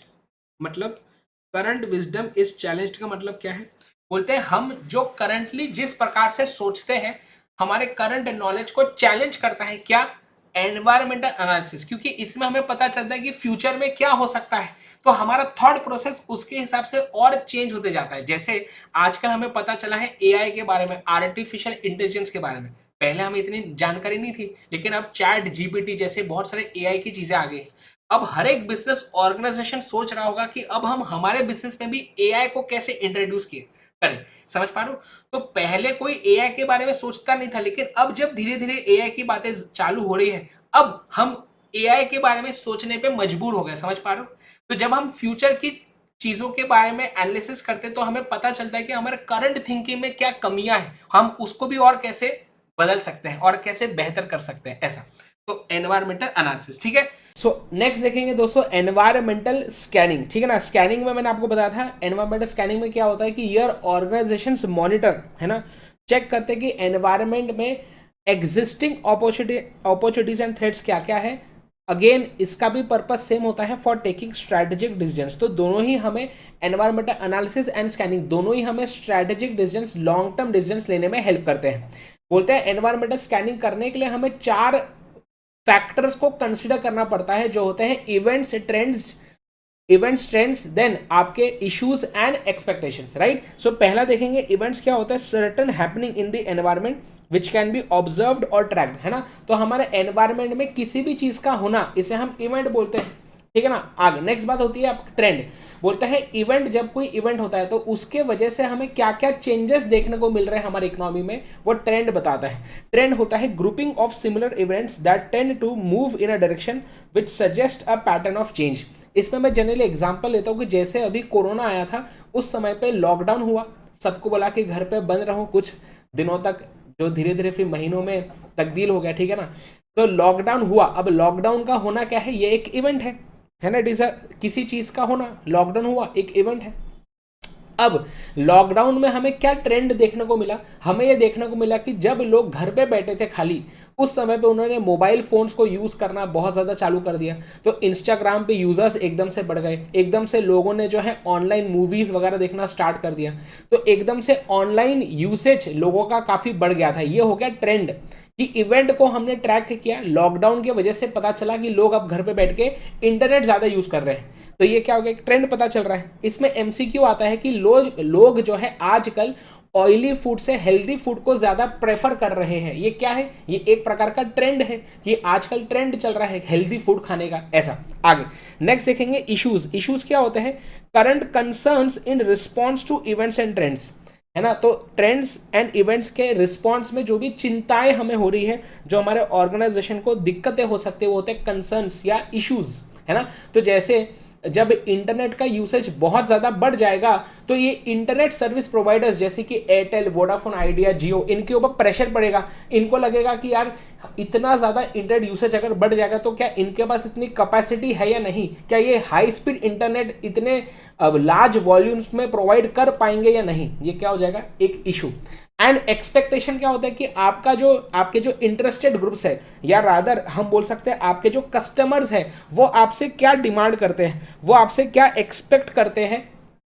आपके कस्टमर्स जैसे कि इंटरनेट सर्विस प्रोवाइडर्स के जो कस्टमर्स होते हैं वो क्या एक्सपेक्ट करते हैं, हम क्या एक्सपेक्ट करते हैं जियो से, वोडाफोन आइडिया से, एयरटेल से, बीएसएनएल से क्या एक्सपेक्ट करते हैं कि भैया ज़्यादा से ज़्यादा इंटरनेट दो हमें कम से कम कॉस्ट में। तो ये हो जाएगा एक्सपेक्टेशंस आपके इंटरेस्टेड ग्रुप्स की, कस्टमर्स की। ऐसा तो क्या है बताइए, हमें जो है एनवायरमेंटल स्कैनिंग के लिए 4 फैक्टर्स को एनालाइज करना जरूरी है। आगे बढ़ेंगे, अगला पॉइंट। नेक्स्ट बात आती है आपका बिजनेस एनवायरनमेंट का पूरा चार्ट आता है। बोलते हैं बिजनेस एनवायरनमेंट में क्या आती है, वो सारी की सारी चीजें, वो सारे के सारे फैक्टर्स जो आपके बिजनेस को अफेक्ट करे वो आते हैं बिजनेस एनवायरनमेंट में। अब हमारा बिजनेस एनवायरनमेंट 2 प्रकार का हो सकता है, या तो इंटरनल एनवायरनमेंट या तो एक्सटर्नल एनवायरनमेंट। इंटरनल एनवायरनमेंट तभी आपको टिक करना है एमसीक्यू में जब क्वेश्चन में मेंशन हो कि द एनवायरमेंट है ना, या the factors, conditions, people, events which exist क्या बताइए, which exist within the organisation. तो जब तक ये शब्द ना हो तब तक आप इंटरनल को टिक नहीं मारेंगे। तो जब क्वेश्चन में लिखा हो कि all the conditions, factors, people, events within an organisation, जो हमारे ऑर्गेनाइजेशन के एक्टिविटीज को, डिसीजन मेकिंग को अफेक्ट करता है, हमारे एम्प्लॉयज के बिहेवियर को अफेक्ट करता है, यह आता है इंटरनल एनवायरनमेंट में। आपको एमसीक्यू आ सकता है वो कौन सा एनवायरनमेंट होता है जो हमारे एम्प्लॉयज के बिहेवियर को अफेक्ट करता है, इंटरनल एनवायरनमेंट। इसमें क्या क्या चीजें आती हैं, इसमें एमसीक्यू आ चुके हैं ऑलरेडी एग्जाम्स में। बोलते हैं वैल्यू सिस्टम, है ना, कि आपके ऑर्गेनाइजेशन का वैल्यू सिस्टम क्या है। जैसे कि कुछ ऑर्गेनाइजेशंस होते हैं ना जो कस्टमर्स के बारे में ज्यादा सोचते ही नहीं, उनका बस ये होता है मोटिव कि हम कैसे ज्यादा से ज्यादा पैसा लोगों से निकलवा लें, बस, है ना। प्रोडक्ट एकदम ही घटिया बेचो, क्वालिटी एकदम ही घटिया रही चलेगी, लेकिन उनको पैसा ज्यादा होना, मतलब उनका वैल्यू सिस्टम उतना अच्छा नहीं है ना। बट अगर हम बात करें टाटास, है ना, टाटास की, उनका ताज होटल वगैरह एटसेट्रा, बहुत सारे उनके जो भी प्रोडक्ट्स है, सर्विसेज प्रोवाइड करते हैं, उनमें उनकी वैल्यू सिस्टम भी झलकती है ना। वो चाहते हैं कि उनके कस्टमर्स तक बहुत अच्छे क्वालिटी का प्रोडक्ट पहुंचे। तो ये वैल्यू सिस्टम होते हैं जो इंटरनल एनवायरनमेंट की बात होती है। देन होते हैं आपके क्या मिशंस है, क्या ऑब्जेक्टिव्स है, आप लॉन्ग टर्म में या शॉर्ट टर्म में आपका बिजनेस क्या अचीव करना चाहता है, ये इंटरनल बात है आपकी। ऐसा ऑर्गेनाइजेशनल स्ट्रक्चर कैसा है, जैसे आपने बचपन में पढ़ा होगा डिविजनल स्ट्रक्चर, फंक्शनल स्ट्रक्चर। तो हमने हमारा ऑर्गेनाइजेशन को कैसे बांटा हुआ है मल्टीपल डिपार्टमेंट्स में, है ना, कैसे डिसीजन मेकिंग की जाती है ऑर्गेनाइजेशन के अंदर, ये ऑर्गेनाइजेशनल स्ट्रक्चर से पता चलता है। जितना बता रहा हूं उतना ही इसमें समझने की जरूरत है और कुछ नहीं। कॉर्पोरेट कल्चर, है ना, कि काम करने का तरीका कैसा है, हमारे कंपनी के अंदर काम करने का तरीका कैसा है। आप जब सीए इंटर पास हो जाओगे, बाद में आर्टिकलशिप करने जाओगे, आप किसी सीए फर्म में जाओगे, वहां पे आर्टिकलशिप करने ट्रेनिंग के लिए जाओगे, तो वहां पे जो ना आप कभी भी आर्टिकलशिप करने के पहले ना वहां के जो एग्जिस्टिंग आर्टिकल्स है ना उनसे पूछते हैं कि यार आपके ऑफिस में ज्वाइन हो जाओ क्या, सब अच्छा है ना, काम वगैरह अच्छा होता है ना, बहुत ज़्यादा टाइम तक बिठाते तो नहीं है ना, छुट्टियां वगैरह बराबर मिल जाती है ना, बहुत ज़्यादा स्ट्रिक्ट तो नहीं है बॉस। ये क्या है, आप उसका कल्चर समझने की कोशिश कर रहे हैं कि कंपनी का काम करने का तरीका कैसा है, ऐसा समझ पा रहे हो। तो कॉर्पोरेट कल्चर इंटरनल एनवायरनमेंट की बात है ना। लेबर यूनियंस, है ना, मतलब क्या है कि अगर आपने लेबरर्स की मांगों को पूरी नहीं किया तो अपना यूनियन बना सकते हैं, वो ग्रुपिज्म कर सकते हैं, आपके अगेंस्ट जो है स्ट्राइक्स लॉकआउट कर सकते हैं। तो ये क्या हो जाएगा, इंटरनल एनवायरनमेंट की बात हो जाएंगी। Then physical resources and technological capabilities, आपके पास क्या क्या फिजिकल रिसोर्सेज अवेलेबल है, उसके हिसाब से आप प्रोडक्शन कर पाएंगे। ज्यादा रिसोर्सेज अवेलेबल होंगे तो ज्यादा लेवल पर प्रोडक्शन होगा, अगर रिसोर्सेज कम है तो प्रोडक्शन कम होगा। Common sense. आप जो मशीनरीज वगैरह यूज करते हैं वो लेटेस्ट टेक्नोलॉजी की है या नहीं है, तो टेक्नोलॉजिकल कैपेबिलिटीज कैसी है आपकी, क्या आपको नए प्रोडक्ट बनाने की क्षमता है आपके अंदर या नहीं, ये इंटरनल एनवायरनमेंट की बात है। इस पे ऑलरेडी सवाल आया हुआ है एक बार। Then quality of human resource, आपके यहाँ पे जो लोग काम करते हैं, एम्प्लॉयज, लेबरर्स, उनकी क्वालिटी कैसे, क्वालिटी मतलब वो कितने ज्यादा स्किलफुल है। पता चला एम्प्लॉयज को ही काम करना जमता नहीं है तो आपका प्रोडक्ट कैसे अच्छा बनेगा, ठीक है ना। तो ये क्या है हमारे, बताइए जल्दी से, इंटरनल एनवायरनमेंट का। ठीक है, आगे बढ़ते हैं, नेक्स्ट बात आती है एक्सटर्नल एनवायरनमेंट। इसमें देखेंगे एक्सटर्नल एनवायरनमेंट के अंदर दो आते हैं, एक होता है माइक्रो एनवायरनमेंट, एक होता है मैक्रो एनवायरनमेंट। माइक्रो एनवायरनमेंट को हम टास्क एनवायरनमेंट भी बोलते हैं, क्योंकि माइक्रो एनवायरनमेंट में वो सारे फैक्टर्स आते हैं जो हमारे बिजनेस के डे टू डे टास्क को अफेक्ट करते हैं। So factors which directly affect the day to day functioning of a firm, ये होते हैं, ये वो फैक्टर्स होते हैं जो हमारे माइक्रो एनवायरनमेंट में आते हैं। समझ पा रहे हो। आपको और एक एमसीक्यू आ सकता है कि dash is the environment which is close to the business and affects its capacity to work. ये एमसीक्यू आया हुआ है, क्या बोलोगे, टास्क एनवायरनमेंट। कुछ बच्चे क्या करते हैं, यहां पे इंटरनल एनवायरनमेंट को टिक मारते हैं, लेकिन गलत है ना। मैंने आपको क्या बोला, जब तक, हाँ, ये शब्द अगर आपको दिख रहा है तो इंटरनल एनवायरनमेंट, इधर तो ये लिखा ही नहीं ना, विद इन की तो बात यहां पे चल ही नहीं रही है। Environment which is close to the business, और जो हमारे capacity to work, day to day functioning को अफेक्ट करे, माइक्रो या टास्क एनवायरनमेंट। समझ पा रहे हो। यस, इसके मैंने देन इसके जो एलिमेंट्स ऐसे बोलते हैं एलिमेंट्स ऑफ माइक्रो एनवायरनमेंट, इसका एक मेमोरी टेक्निक बताया था, कॉमिक्स, COMICS, चेक करें। Customer, organisation, market, intermediaries, competitors, supplies, ये क्या है बताइए। ये है हमारे ये है हमारे एलिमेंट्स ऑफ माइक्रो एनवायरनमेंट। ठीक है, एंड देन बात आती है बेटा फाइनली मैक्रो एनवायरनमेंट की। ये वो वाले फैक्टर्स होते हैं जो हमारे ऑर्गेनाइजेशन के ओवरऑल डायरेक्शन एंड थिंकिंग को अफेक्ट करते हैं, जनरल वे में हमारे ऑर्गेनाइजेशंस को अफेक्ट करते हैं। इसमें इसका मेमोरी टेक्निक मैंने बताया था, प्लेज GST, हम प्लेज करते हैं कि GST पे करेंगे, ऐसा है ना, प्लेज GST। अब इसमें ई देखो मैंने स्मॉल में लिखा है, क्यों, क्योंकि इसका कोई फुल फॉर्म नहीं है ना, तो है PLEDG GST। कुछ बच्चे यहां पे पेसल बना देते हैं, बेटा पेसल एनालिसिस अलग चीज है, जबरदस्ती यहाँ पे घुसाना नहीं है पेसल को, ठीक है ना। चलो, तो यहाँ पे क्या, कौन से हमारे फैक्टर्स है बताइए, कौन से हमारे एलिमेंट्स ऑफ मैक्रो एनवायरनमेंट। तो देखेंगे political, legal, economic, demographic, government, ये हो गया प्लेज। ई साइलेंट था तो ई का कुछ भी नहीं है फिर। Then GST, global, social, technological. समझ पा रहे हो। बस यहाँ पे इसको सोशो कल्चर लिखना चाहिए था वैसे, पर ठीक है कोई बात नहीं, आगे बढ़ेंगे। अब हम क्या करेंगे, अब हम ना एक एक, जैसे मैंने आपको यहाँ पे बता दिया, अब मैं, है ना, इंटरनल एनवायरनमेंट में इतना ही पढ़ना था, जितना मैं बताना उतना ही है इंटरनल एनवायरनमेंट में। फिर बात आती है माइक्रो में, अब हम इन सब के बारे में इंपॉर्टेंट पॉइंट्स पढ़ने वाले हैं, ठीक है ना। उसके बाद मैक्रो एनवायरनमेंट में हम इन सब के बारे में इंपॉर्टेंट पॉइंट्स पढ़ेंगे, ठीक है। तो चलो आ जाओ जल्दी से। अभी हम क्या कर रहे हैं, अभी हम एलिमेंट्स ऑफ माइक्रो एनवायरनमेंट पढ़ेंगे एक एक करके। क्या था इसका मेमोरी टेक्निक, कितने एलिमेंट्स होते हैं माइक्रो एनवायरनमेंट में, है ना। तो हमने बोला था कितने, कॉमिक्स, COMICS, तो 6 एलिमेंट्स होते हैं माइक्रो एनवायरनमेंट के।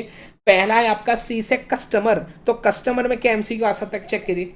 सबसे पहली बात आती है कि कस्टमर और कंज्यूमर, ये दोनों में फर्क जानना जरूरी है। क्या बोला, कस्टमर एंड कंज्यूमर, इन दोनों में फर्क पता होना जरूरी है, राइट। चलिए, सो देखेंगे कस्टमर एंड कंज्यूमर। कस्टमर कौन होता है, ऐसा व्यक्ति जो पे करता है, हु पेज, ऐसा व्यक्ति जो पे करता है प्रोडक्ट को खरीदने के लिए, सर्विस को यूज करने के लिए। कंज्यूमर कौन होता है, हु एक्चुअली यूजेस और कंज्यूम्स द गुड और सर्विस, है ना, जो एक्चुअल में यूज करेगा प्रोडक्ट को, वो होता है कंज्यूमर, है ना। तो जैसे आप अगर अनअकैडमी प्लस का सब्सक्रिप्शन लेते हैं, या फॉर एग्जांपल अगर आपने हमारी सुपर चार्ट बुक परचेज की, अब मुझे बताइए जो सुपर चार्ट बुक अगर आप ये बुक को परचेज करते हैं तो इसका पैसा कौन देगा, बोलेंगे सर हम दिया तो हम नहीं है, हाँ, लेकिन आपके पास पैसा आया कहां से, मम्मी पापा ने दिया। तो कस्टमर कौन हो गया मेरा, कस्टमर हो गया पेरेंट्स, जो पैसा पे करेंगे मेरे प्रोडक्ट के लिए, लेकिन एक्चुअल में मेरे बुक से पढ़ने कौन वाला है, आप सब लोग पढ़ेंगे। तो स्टूडेंट कौन, क्या हो जाएगा यहाँ पे, कंज्यूमर। क्या बात समझ पा रहे हो, ऐसा है, सिंपल सी बात है, ठीक है ना। तो कस्टमर एंड कंज्यूमर, क्या ये दोनों सेम हो सकते हैं, यस। देखो यहाँ पे ये दोनों अलग अलग हैं, अलग अलग व्यक्ति है कस्टमर कंज्यूमर, लेकिन क्या ये दोनों व्यक्ति सेम हो सकते हैं, क्या सेम व्यक्ति कस्टमर कंज्यूमर हो सकता है। हाँ, मुझे भूख लगी थी, मैं मैकडॉनल्ड्स में गया, मैंने बर्गर खरीदा और खुद ही खा गया, मैंने ही पैसा पे किया, मेरा ही पैसा पे किया, और क्या बताइए मैंने ही कंज्यूम किया, कस्टमर कंज्यूमर सेम व्यक्ति हो गया, ऐसा, ठीक है। आगे यहाँ पे ध्यान दीजिए, बोलते हैं customers are those who actually pay money to buy products, है ना। बोलते हैं कस्टमर मे और मे नॉट बी कंज्यूमर, मतलब कि कस्टमर और कंज्यूमर सेम हो भी सकते हैं और नहीं भी हो सकते, ऐसा। बोलते हैं consumer is one who ultimately consumes और यूजेस द प्रोडक्ट। जैसे एग्जाम्पल दिया है कि a father may buy a chocolate as a customer for his daughter who will be a consumer. तो अगर एक फादर ने अपनी बेटी के लिए चॉकलेट परचेज की तो फादर हो जाएगा कस्टमर, लेकिन जो बेटी है वो एक्चुअल में चॉकलेट खाएगी तो वो हो जाएंगे कंज्यूमर। अब इसमें एमसीक्यू आता है कि भैया पीटर ट्रकर भाई साहब ने क्या बोला था। तो पीटर ट्रकर भाई साहब ने बोला था, इन्होंने बोला था कि the main aim of business is to create and retain customer. The main aim of business is to create and retain dash, आपको यहाँ पे डैश होगा, यहाँ पे लिखा होगा कस्टमर, कंज्यूमर, सप्लायर एटसेट्रा। क्या बोलोगे? कस्टमर। तो पीटर ड्रकर ने कस्टमर की बात की थी, भैया कस्टमर अगर रहेगा तो ही तो हमें पैसा मिलेगा ना प्रोडक्ट के लिए, गुड सर्विसेज के लिए, ऐसा। लेकिन अगर आपको एमसीक्यू में आता है dash occupy central position in marketing environment. अब बात आती है कि जैसे हम यहाँ पे बात कर रहे हैं चॉकलेट की। अब चॉकलेट्स की जो एड आती है टीवी पे, अगर आपने कभी चॉकलेट की एडवर्टीजमेंट वगैरह देखी है तो वो एडवर्टीजमेंट जब करते हैं वो बच्चों के लिए करेंगे एडवर्टीजमेंट या उनके पेरेंट्स के लिए करेंगे? वो एडवर्टीजमेंट से बच्चों को अट्रैक्ट करना चाहते हैं या वो एडवर्टीजमेंट से उनके पेरेंट्स को अट्रैक्ट करना चाहते हैं? बोलते हैं हम जब भी हमारे प्रोडक्ट का एडवर्टीजमेंट करते हैं तो हमारा प्रोडक्ट जो एक्चुअल में यूज करने वाला है उसको मद्देनजर रख के एडवर्टीजमेंट किया जाता है, उसको मद्देनजर रख के मार्केटिंग की जाती है। तो बोलते हैं जब हम मार्केटिंग करते हैं, एडवर्टीजमेंट करते हैं, तब जो एक्चुअल में प्रोडक्ट को यूज करने वाला है उसको मद्देनजर रख के हम एडवर्टीजमेंट करते हैं। तो एमसीक्यू आएगा dash occupy central position in marketing environment. क्या बोलोगे? कंज्यूमर। समझ पा रहे हो बात? अगला देखेंगे सीओ, है ना। सी के बाद क्या आता है? ओ। तो ओ से आता है आपका ऑर्गेनाइजेशन। ओ से क्या आता है बताइए? आपका ऑर्गेनाइजेशन। ऑर्गेनाइजेशन वाले पॉइंट में जो एमसीक्यू आया हुआ है वो यही है कि इसमें एक मतलब यहाँ पे एक्चुअली पॉइंट क्या है, इसमें एक आपको पोगो की बात बोलते हैं। पोगो करके एक व्यक्ति था, उसने बोला था कि we have found the enemy and या we have found the enemy he is us. मतलब बोलते कि किसी भी व्यक्ति के, किसी भी ऑर्गेनाइजेशन के सक्सेसफुल होने में जो सबसे बड़ी रुकावट बनता है वो खुद ही होता है, ऐसा बोला जा रहा है। मतलब आप में और आपके सक्सेसफुल होने में जो बीच में जो सबसे बड़ी रुकावट है वो आप खुद हैं, ऐसा। समझ पा रहे हो? तो यहाँ पे बात की जाती है कि आपको अपने ऑर्गेनाइजेशन को भी समझने की जरूरत है कि आपके ऑर्गेनाइजेशन में किस किस प्रकार के लोग काम करते हैं, उनके भी क्या क्या वांट्स हैं, उनके भी क्या क्या ऑब्जेक्टिव्स हैं, उन पे भी आपको फोकस करना चाहिए, आपको इंटरनल एनालिसिस करना चाहिए, ऐसा। तो यहाँ पे एमसीक्यू आया हुआ है कि dash are the non specific elements of organisation. तो इसमें आता है owners, board of directors and employees. अब वैसे ये टेक्निकली गलत है, ये तो स्पेसिफिक एलिमेंट्स हो गए ना। एक ऑर्गेनाइजेशन का एक ओनर, मतलब मल्टीपल ओनर्स भी हो सकते हैं, पर वो ओनर स्पेसिफिक है उस ऑर्गेनाइजेशन के लिए। एक ऑर्गेनाइजेशन के जो बोर्ड ऑफ डायरेक्टर्स है, समझो जितने भी बोर्ड ऑफ डायरेक्टर्स हैं वो स्पेसिफिक है कि वो बोर्ड ऑफ डायरेक्टर्स उस ऑर्गेनाइजेशन के ही बोर्ड ऑफ डायरेक्टर्स में है, ऐसा। एम्प्लॉइज जो काम करते हैं वो ऑर्गेनाइजेशन स्पेसिफिक है ना, कि वो ऑर्गेनाइजेशन के लिए ही काम कर रहे हैं, ऐसा।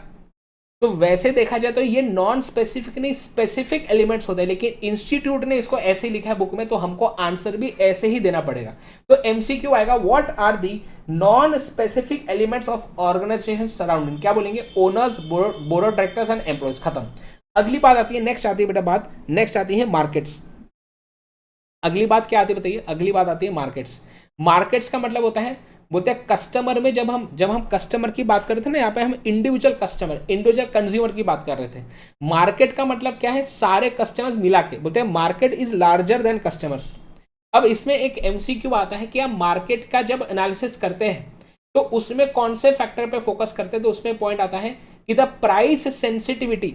अगर हमें प्राइस सेंसिटिविटी का असेसमेंट करना है तो क्या मैं इंडिविजुअल कस्टमर वाइज देखूंगा?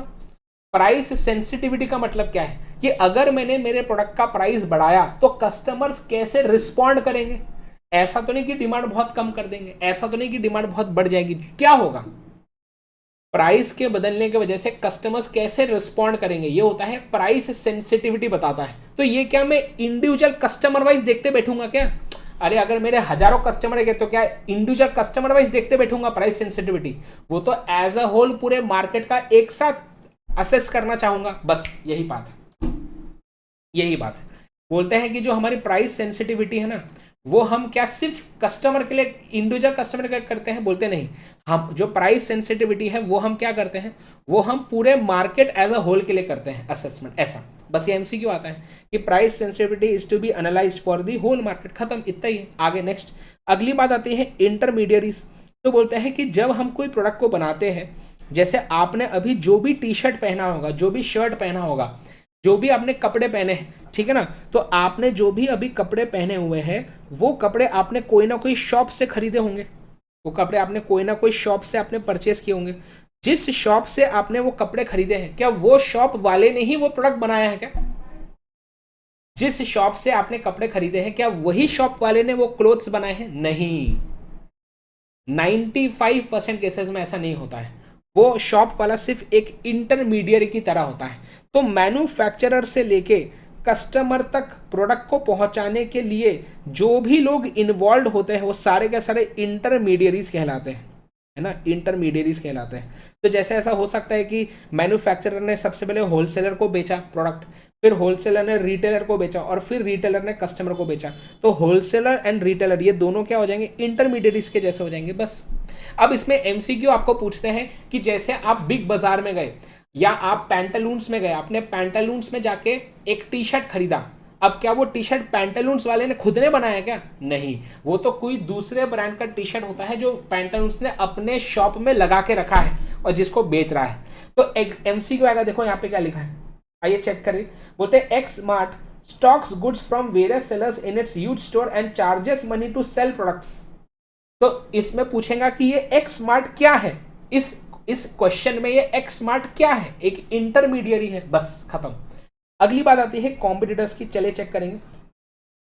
कॉम्पिटिटर्स कौन होते हैं? एमसीक्यू आ सकता है, they are the other business entities which compete for resources and markets.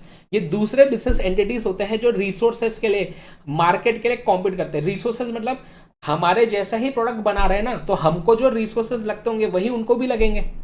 तो रिसोर्सेज में कॉम्पीट कर रहे हैं हमारे साथ, साथ ही साथ मार्केट्स में भी कॉम्पीट कर रहे हैं। मतलब हमारे जैसे कस्टमर्स होंगे वैसे ही तो हमारे कॉम्पिटिटर के भी कस्टमर्स होंगे, तो मार्केट में भी कॉम्पीट कर रहे हैं हमसे। अब बोलते हैं कंपटीशन दो प्रकार का होता है, या तो डायरेक्ट कंपटीशन या तो इनडायरेक्ट कंपटीशन। डायरेक्ट कंपटीशन होता है between organisations in same business, जैसे कि कोका कोला पेप्सी, दोनों का सेम प्रोडक्ट है ना, सिमिलर प्रोडक्ट है, तो ये हो जाएंगे कि एक दूसरे के साथ डायरेक्ट कंपटीशन में है। जैसे जैसे मैकडोनल्ड्स एंड बर्गर किंग, ये क्या है, ये दोनों सेम, ये दोनों डायरेक्ट कंपटीशन में है, ये सेम बिजनेस में। जैसे डोमिनोज एंड पिज्जा हट डायरेक्ट कंपटीशन में है। लेकिन इनडायरेक्ट कंपटीशन क्या होता है, different businesses but target the same customer. ये ऐसे दो बिजनेसेस होते हैं, ऐसे दो ऑर्गेनाइजेशंस होते हैं जिनका प्रोडक्ट अलग है लेकिन वो सेम कस्टमर को टारगेट करते हैं। जैसे कि example holiday resort and car company, holiday resort वाले एंड कार कंपनी, ये दोनों ही लोग जो है ना रिच कस्टमर्स को टारगेट करते हैं। तो अगर कोई व्यक्ति ने रिसेंटली कार खरीदी होंगी तो एकदम से तुरंत वो फिर हॉलिडे रिसोर्ट में रहने नहीं जाएगा। अगर कोई व्यक्ति ने रिसेंटली वो रिसोर्ट में रहने गया है तो एकदम से तुरंत उसके बाद कार नहीं खरीदेगा, ऐसा बोला जा रहा है। तो indirect, direct competition indirect way से कॉम्पीट कर रहे हैं, ऐसा बोला जा रहा है। नेक्स्ट बात आती है, एमसीक्यू आता है कि कंपटीशन बेनिफिशियल है कंपीटिंग फर्म्स के लिए, है ना, फर्म्स के लिए, बिजनेस ऑर्गेनाइजेशंस के लिए, बिजनेस ऑर्गेनाइजेशंस के लिए जो कंपटीशन है वो कैसे बेनिफिशियल होता है। देखो, जब कंपटीशन ज्यादा होता है ना तो हर एक ऑर्गेनाइजेशन ट्राई करता है कि मुझे मेरा बेस्ट देना है, मुझे सबसे बेस्ट क्वालिटी के प्रोडक्ट्स बनाने हैं, मुझे एकदम इनोवेटिव प्रोडक्ट्स बनाने हैं, कम से कम कॉस्ट में हमारे प्रोडक्ट्स को अवेलेबल करवाना है लोगों को, ऐसा। तो इससे फर्म्स को फायदा मिलेगा कैसे, जो फर्म मेहनत करेगा, अच्छे प्रोडक्ट्स बनाएगा, अच्छे क्वालिटी की चीजें बनाएगा, उसका सेल ज्यादा होगा, उसका प्रॉफिट ज्यादा होगा। लेकिन कंपीटिंग फर्म्स के साथ साथ कंपटीशन का बेनिफिट मिलता है कस्टमर्स को भी। ये एमसीक्यू आता है कि इसमें ही डैश होगा, फिल इन द ब्लैंक्स, ऐसा कि कंपटीशन से फर्म्स को तो बेनिफिट मिलता है, उसके साथ साथ और किसको मिलता है बेनिफिट, कस्टमर्स को। कस्टमर को अच्छे क्वालिटी के प्रोडक्ट्स कम रेट में मिलते हैं, अफोर्डेबल प्राइसेस में मिलते हैं। नेक्स्ट बात आती है बेटा सप्लायर्स की। सप्लायर्स कौन होते हैं, जो लोग हमें रॉ मटेरियल्स, है ना, रॉ मटेरियल्स वगैरह प्रोवाइड करते हैं हमारे प्रोडक्शन करने के लिए, हमारे गुड सर्विसेज बनाने के लिए, वो हमारे सप्लायर्स होते हैं। अब एक एमसीक्यू आता है कि dash with their own bargaining power affect the cost structure of the industry. इसमें बच्चे जो है ना बार्गेनिंग पावर वाले शब्द को देख के कस्टमर को टिक मार देते हैं, पर गलत हो जाता है जवाब। इसका आंसर होता है सप्लायर। बोलते हैं सप्लायर जो है ना वो अपनी बार्गेनिंग पावर को यूज करके कॉस्ट स्ट्रक्चर ऑफ इंडस्ट्री को अफेक्ट कर सकते हैं। कैसे? देखो, हम जो हम जो प्रोडक्ट बनाते हैं, जैसे कि एग्जांपल मैं लेता हूं, अगेन शर्ट का एग्जांपल ले रहा हूं। इस शर्ट बनाने के लिए मुझे जो भी रॉ मटेरियल लगेगा, तो ये रॉ मटेरियल मुझे जो भी मेरे सप्लायर से मिलता होगा, समझो मुझे वो उसका पूरा खर्चा मुझे पड़ा, रॉ मटेरियल का पूरा खर्चा पड़ा 400 रुपये। इसमें मैंने प्रोसेसिंग वगैरह किया, मैंने इसमें मेरा प्रॉफिट ऐड किया, एंड फाइनली इस प्रोडक्ट को मैं बेच रहा हूँ समझो 1000 रुपये में, ठीक है। पर अगर समझो सप्लायर ने ये रॉ मटेरियल का खर्चा ही बढ़ा दिया, तो पहले 400 का आता था, अब समझो इसका रॉ मटेरियल ही हमारा आ रहा है 700 रुपये का, तो क्या होगा? सेलिंग प्राइस भी बढ़ानी पड़ेगी। तो हमारे इंडस्ट्री के कॉस्ट स्ट्रक्चर को कौन अफेक्ट कर सकता है? अपने प्राइस बदलने के पावर को यूज करके, इस बोलते हैं बार्गेनिंग पावर, प्राइस को बदलने की पावर रखना, है ना। तो कॉस्ट स्ट्रक्चर को कौन अफेक्ट कर सकता है बताइए? सप्लायर। याद रखेंगे, वेरी वेरी इंपॉर्टेंट, ठीक है ना, एमसीक्यू। ठीक है, आगे अगली बात देखेंगे। अब नेक्स्ट बात आती है एलिमेंट्स ऑफ मैक्रो एनवायरनमेंट, है ना। आई होप कि आपको मजा आ रहा होगा। जरूर लाइक करें, शेयर करें इस वीडियो को अपने सारे के सारे दोस्तों के साथ, राइट।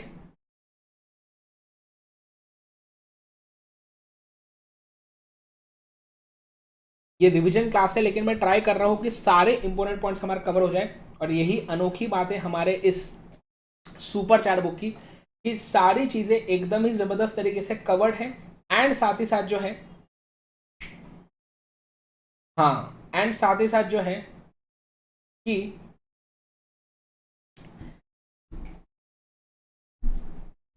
आपको ये एग्जाम के एक दिन पहले रिवीजन करने में भी बहुत ज़्यादा हेल्पफुल रहेगा, ठीक है ना। चलो अब ध्यान दीजिए, आगे बढ़ेंगे। अब हमें देखना है एलिमेंट्स ऑफ मैक्रो एनवायरनमेंट। तो इसमें क्या क्या आता है आपका? पी, है ना, political, legal, economic, demographic, government, global, socio cultural and technological. चलिए ध्यान देंगे, यहाँ पे सबसे पहली बात आती है पॉलिटिकल। तो पॉलिटिकल एनवायरनमेंट, अभी इस पर कोई एमसीक्यू आया नहीं है। बोलते हैं पॉलिटिकल जो एनवायरनमेंट होता है, जो मैक्रो एनवायरनमेंट का पार्ट होता है, इसमें क्या आता है? बोलते हैं इसमें आते हैं generally political pressure groups which influence and limit organisation, है ना। तो बहुत बार ऐसा होता है ना कि जैसे अभी बीच में फेयर एंड लवली के साथ ऐसा गड़बड़ हुई थी कि फेयर एंड लवली ऐसा प्रमोट करती थी, ऐसा एडवर्टीजमेंट करती थी कि जो लोग फेयर होते हैं, जो लोग फेयर होते हैं वही अच्छे होते हैं, उनके साथ ही अच्छी चीजें होती है लाइफ में। तो ये तो गलत बात है ना। तो इसके लिए काफी प्रोटेस्ट किया गया था, बहुत ही प्रेशर डाला गया था ये ऑर्गेनाइजेशन के ऊपर कि आप ये गलत चीजें कर रहे हो, ऐसे गलत चीजों को बढ़ावा दे रहे हो जो सही बात नहीं है। तो उसके बाद उन्होंने नाम कर दिया ग्लो एंड लवली। ये क्या होगा? पॉलिटिकल प्रेशर ग्रुप्स का एग्जाम्पल, कि लोगों ने प्रेशर डाला ऐसे ऑर्गेनाइजेशंस के ऊपर जो ऐसे काम कर रहे थे, ठीक है ना। आगे देन मैंने इसके और भी एग्जांपल्स आपको रेगुलर क्लासेस में दिए थे, फिलहाल इतना ही इसमें इंपॉर्टेंट है। आगे नेक्स्ट अगली बात आती है इसमें लीगल एनवायरनमेंट। बोलते हैं कि देखो यार, कोई भी बिजनेस ऑर्गेनाइजेशन चाहेगा कि हम बिजनेस एक ऐसी कंट्री में करें जहां पे साउंड लीगल सिस्टम हो। कैसा हो? जहां पे एक साउंड लीगल सिस्टम हो। साउंड लीगल सिस्टम मतलब क्या? एक स्टेबल लीगल सिस्टम। ऐसा नहीं कि हर एक महीने में, हर 15-20 दिन में लॉ बदलते जा रहे हैं। तो हम बिजनेस पे फोकस करेंगे कि लॉ को फॉलो करने में फोकस करेंगे?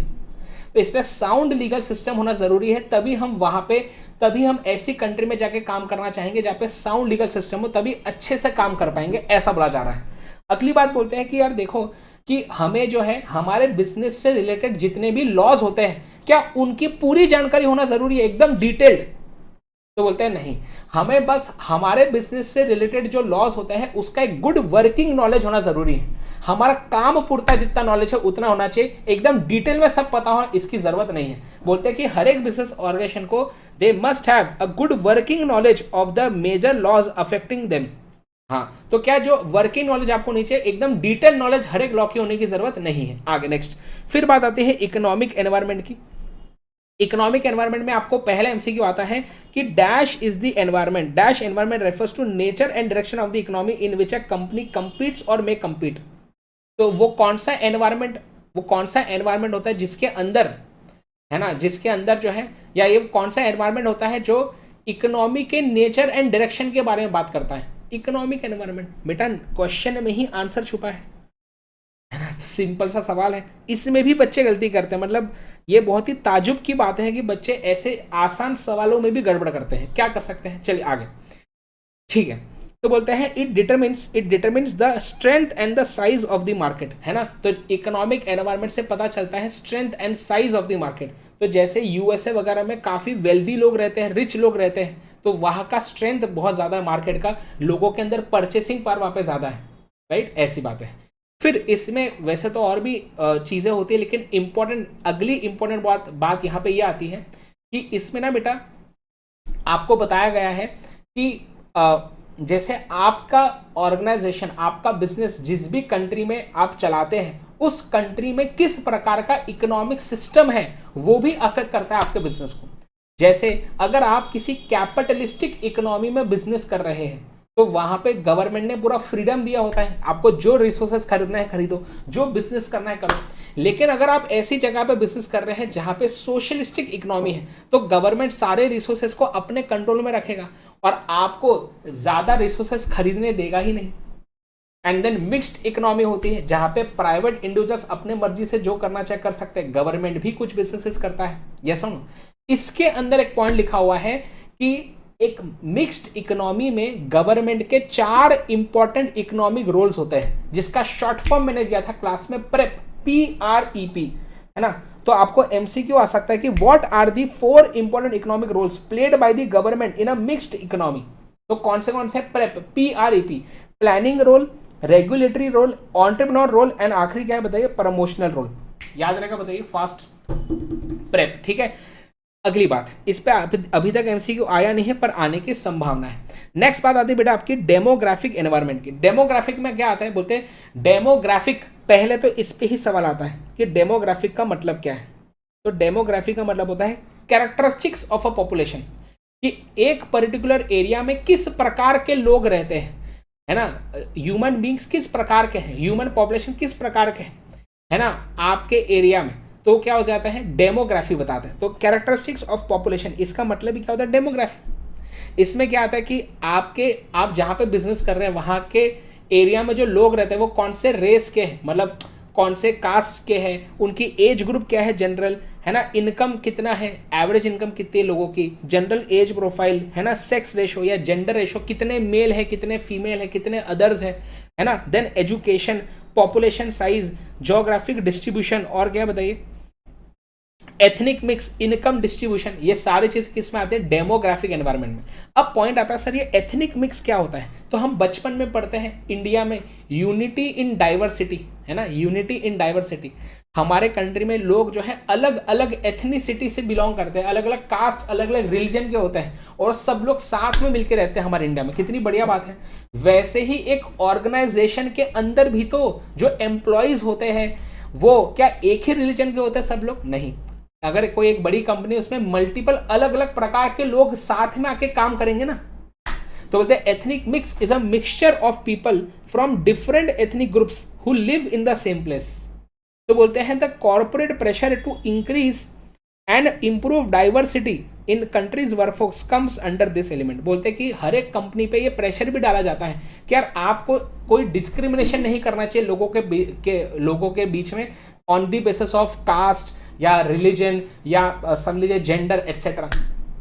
सो हमें एथनिसिटी मेंटेन करनी चाहिए, एथनिक मिक्स मेंटेन करके रखना चाहिए हमारे ऑर्गेनाइजेशन में। और हमारे ऑर्गेनाइजेशन में जब ऐसे अलग अलग प्रकार के लोग साथ में आके काम करते तो इनको साथ में मैनेज करना भी हमारी जिम्मेदारी है, हमारे मैनेजर्स की जिम्मेदारी है। तो क्या आपके बिजनेस के managers are ready, whether the managers of your business are ready to manage क्या बताए कल्चरली डाइवर्स वर्कफोर्स। ये पॉइंट भी इसमें आता है एथनिक मिक्स के अंदर। तो आपको एमसीक्यू आ सकता है कि एथनिक मिक्स की बातें कहां करते हैं, डेमोग्राफिक एनवायरनमेंट में। समझा गया। आगे देखेंगे, नेक्स्ट आता है गवर्नमेंट। बोलते हैं गवर्नमेंट वाले पॉइंट में क्या लिखा है, प्लीज ध्यान देंगे।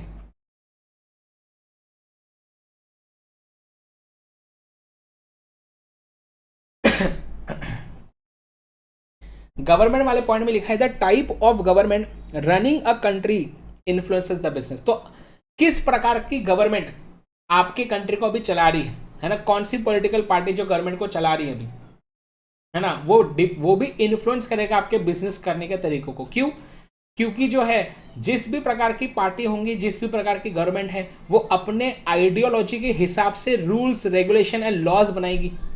समझ पा रहे हो? So businesses have to consider changes in regulatory framework and the impact, कि गवर्नमेंट जो लॉज चेंज करेगा उसका क्या इम्पैक्ट पड़ेगा हमारे बिजनेस पे, ये भी हमें समझना जरूरी है ना। या बहुत बार ऐसे प्रोग्राम्स, ऐसी पॉलिसीज बनाता है, जैसे कि आत्मनिर्भर भारत, मैंने अभी जस्ट कुछ समय पहले बताया था।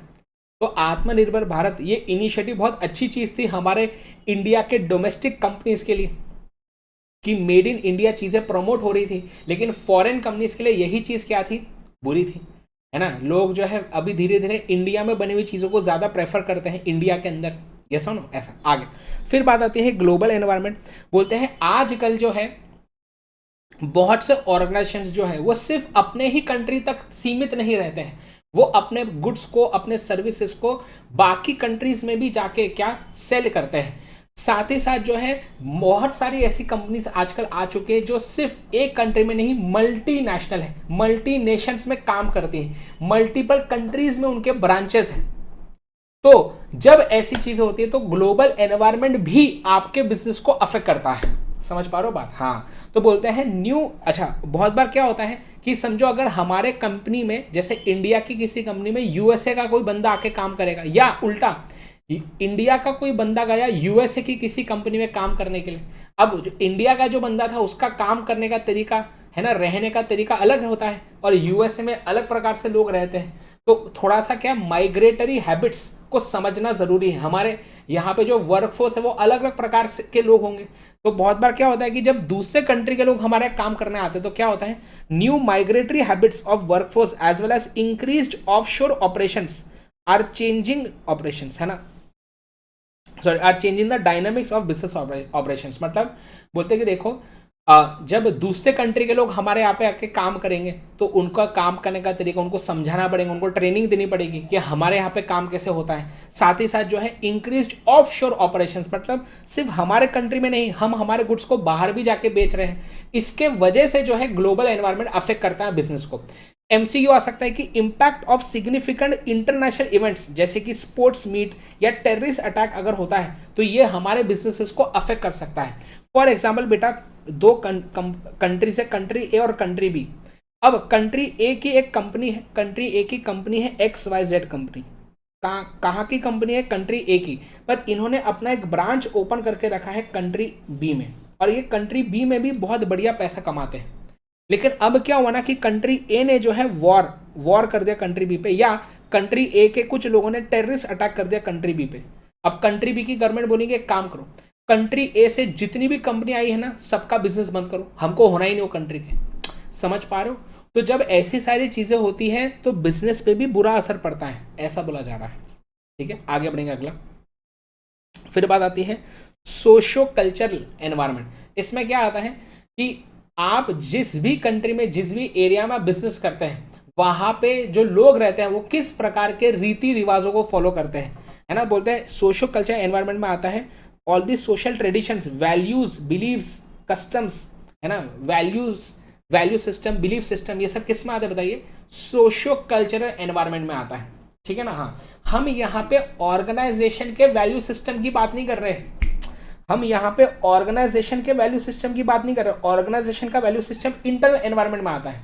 हम यहाँ पे बात कर रहे हैं कि आप आपके प्रोडक्ट को जहां बेच रहे हो वहां पे जो लोग रहते हैं उन लोगों के वैल्यू सिस्टम कैसे, समझ पा रहे हो? हाँ, वो लोग क्या कस्टम्स, क्या रीति रिवाज फॉलो करते हैं, उनके रहने का तरीका कैसा है ना, क्या वो एजुकेटेड लोग हैं या नहीं, उनका level and standards of literacy and education कैसा है।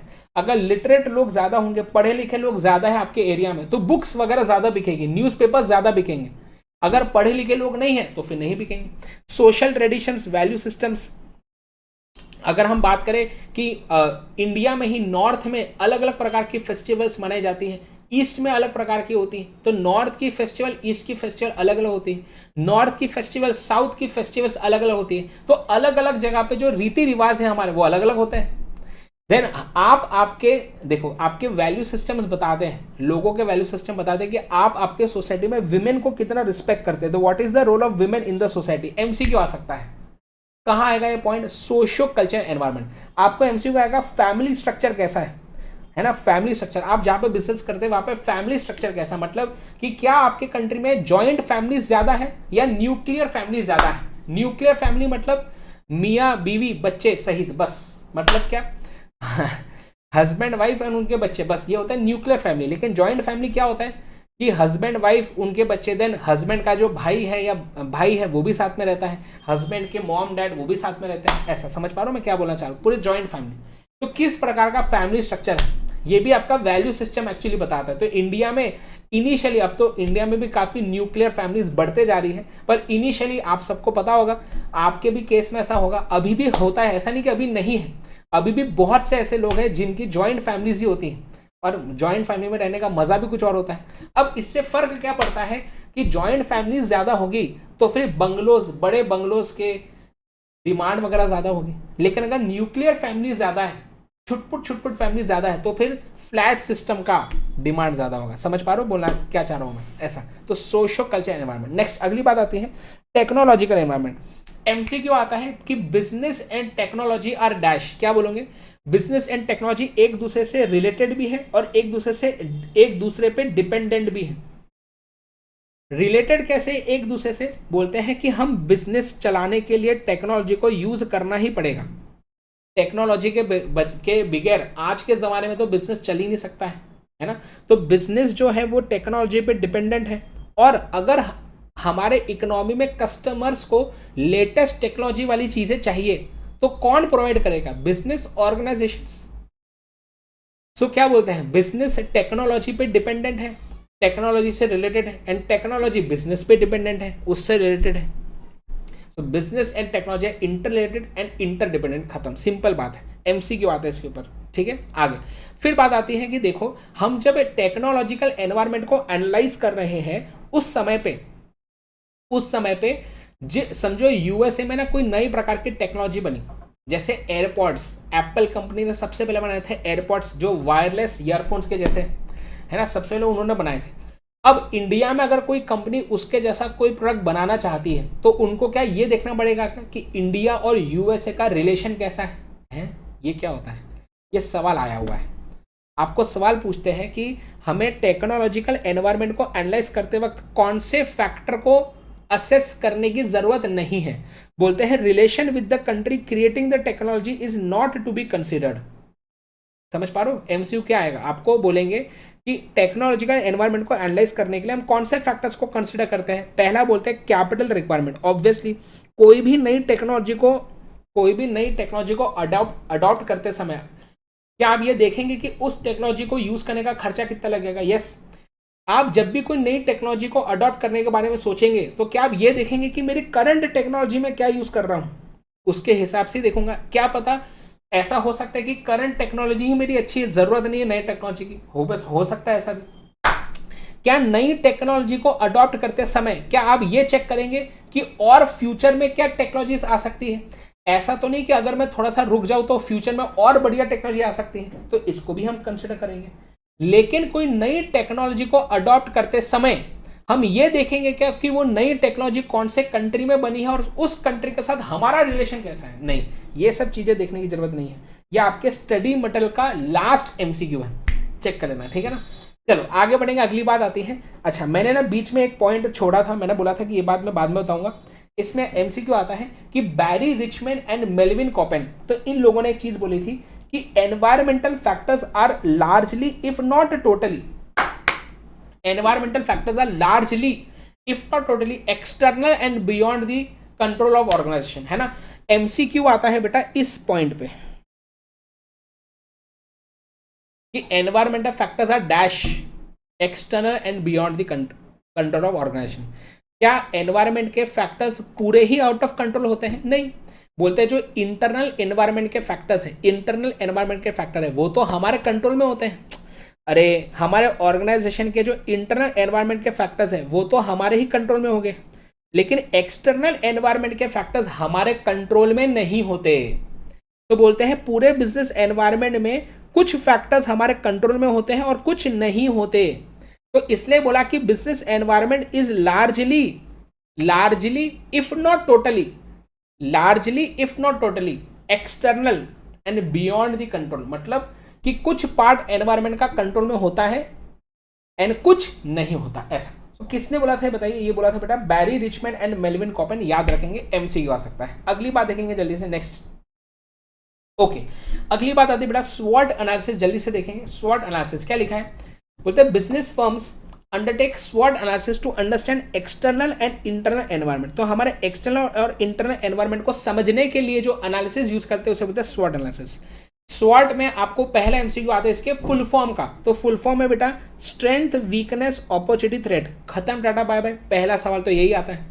बोलते हैं हम स्वॉट एनालिसिस में करते क्या है? बोलते हैं हम यहाँ पे जो स्ट्रेंथ एंड वीकनेसेस हमारे ऑर्गेनाइजेशन के विद इन होती है, याद रखेंगे, स्ट्रेंथ एंड वीकनेसेस जो है ना, ये हमारी इनहेरेंट बातें होती है, हमारे ऑर्गेनाइजेशन के अंदर की बातें। हमारे ऑर्गेनाइजेशन के अंदर कुछ अच्छी बात है स्ट्रेंथ, हमारे ऑर्गेनाइजेशन के अंदर कुछ बुरी बात है weakness.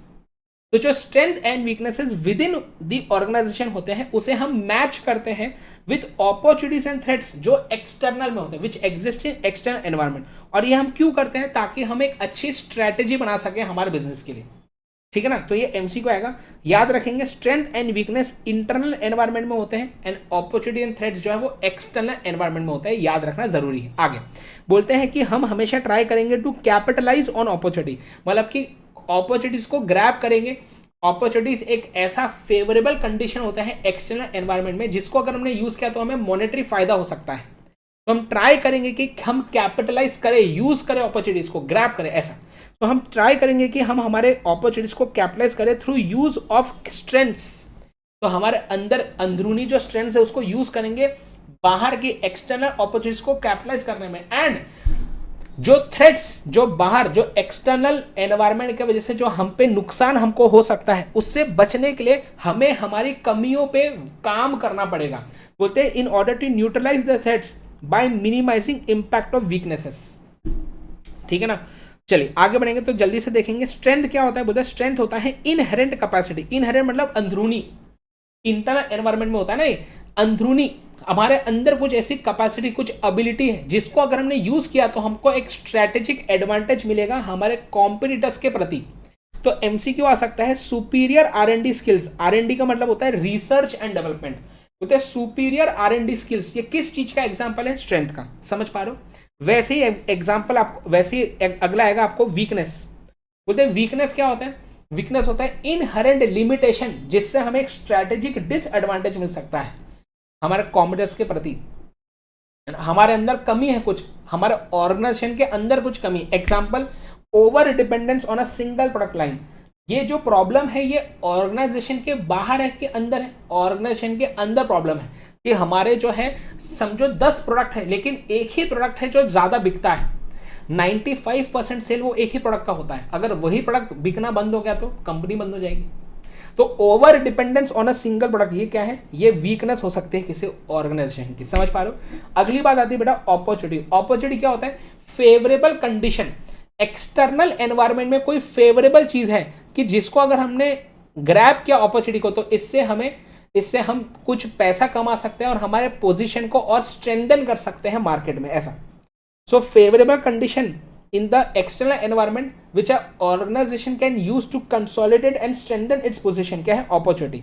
example growing demand for products। मुझे बताइए हमारे प्रोडक्ट का डिमांड बढ़ते जा रहा है मार्केट में, ये क्या ऑर्गेनाइजेशन के अंदर हो रहा है? नहीं, ऑर्गेनाइजेशन के बाहर कुछ अच्छा हो रहा है, अपॉर्चुनिटी। ऑर्गेनाइजेशन के अंदर कुछ अच्छा हो रहा है, स्ट्रेंथ। समझ पा रहे हो बात, कैसे सोचना है। तो MCQ growing demand of products. अब हमको इसमें कंफ्यूजन होगा कि स्ट्रेंथ है कि अपॉर्चुनिटी है। ये हो कहाँ रहा है? डिमांड कहाँ बढ़ती है? ऑर्गेनाइजेशन के अंदर बढ़ेंगी। कस्टमर ऑर्गेनाइजेशन के अंदर होता है, कस्टमर वो तो बाहर होता है। अच्छा, तो कस्टमर्स जो है वो डिमांड बढ़ाते हैं, बाहर कुछ अच्छी चीज हो रही है, अपॉर्चुनिटी। अगली बात नेक्स्ट देखते हैं थ्रेट। थ्रेट होता है unfavourable condition which creates a risk और causes damage to the organisation. तो जिससे हमें मॉनेटरी लॉसेस हो सकते हैं, किससे? थ्रेट वो होते हैं unfavourable condition in the external environment. समझो कि बहुत ही बड़ा कॉम्पिटिटर हमारा एमर्ज होगा, जैसे कि 2016 में टेलीकॉम सेक्टर में जियो आ गया था एकदम से और पूरी बैंड बजा दी उसने बाकी कंपनीज की। तो जियो का आना ये वोडाफोन, आइडिया, एयरटेल, बीएसएनएल इनके लिए एक थ्रेट था, ऐसा। समझ पा रहे हो? आगे बढ़ेंगे, अगली बात आती है पेसल एनालिसिस, चेक करेंगे पेसल एनालिसिस, ठीक है ना। मैंने ना मेरे इस सुपर चैट बुक में काफ़ी ऐसी जगह भी दी है ताकि अब यहाँ पे नोट्स वगैरह आपके लिए लिख सके, बढ़िया सी बात है। आगे देखेंगे, चलो अब ध्यान देंगे पेसल एनालिसिस। पहला सवाल आता है, पेसल एनालिसिस को क्यों यूज़ किया जाता है? ये यूज़ किया जाता है मैक्रो एनवायरमेंट फैक्टर्स को एनालाइज करने के लिए, पहली बात, ठीक है ना। यूज़ किया जाता है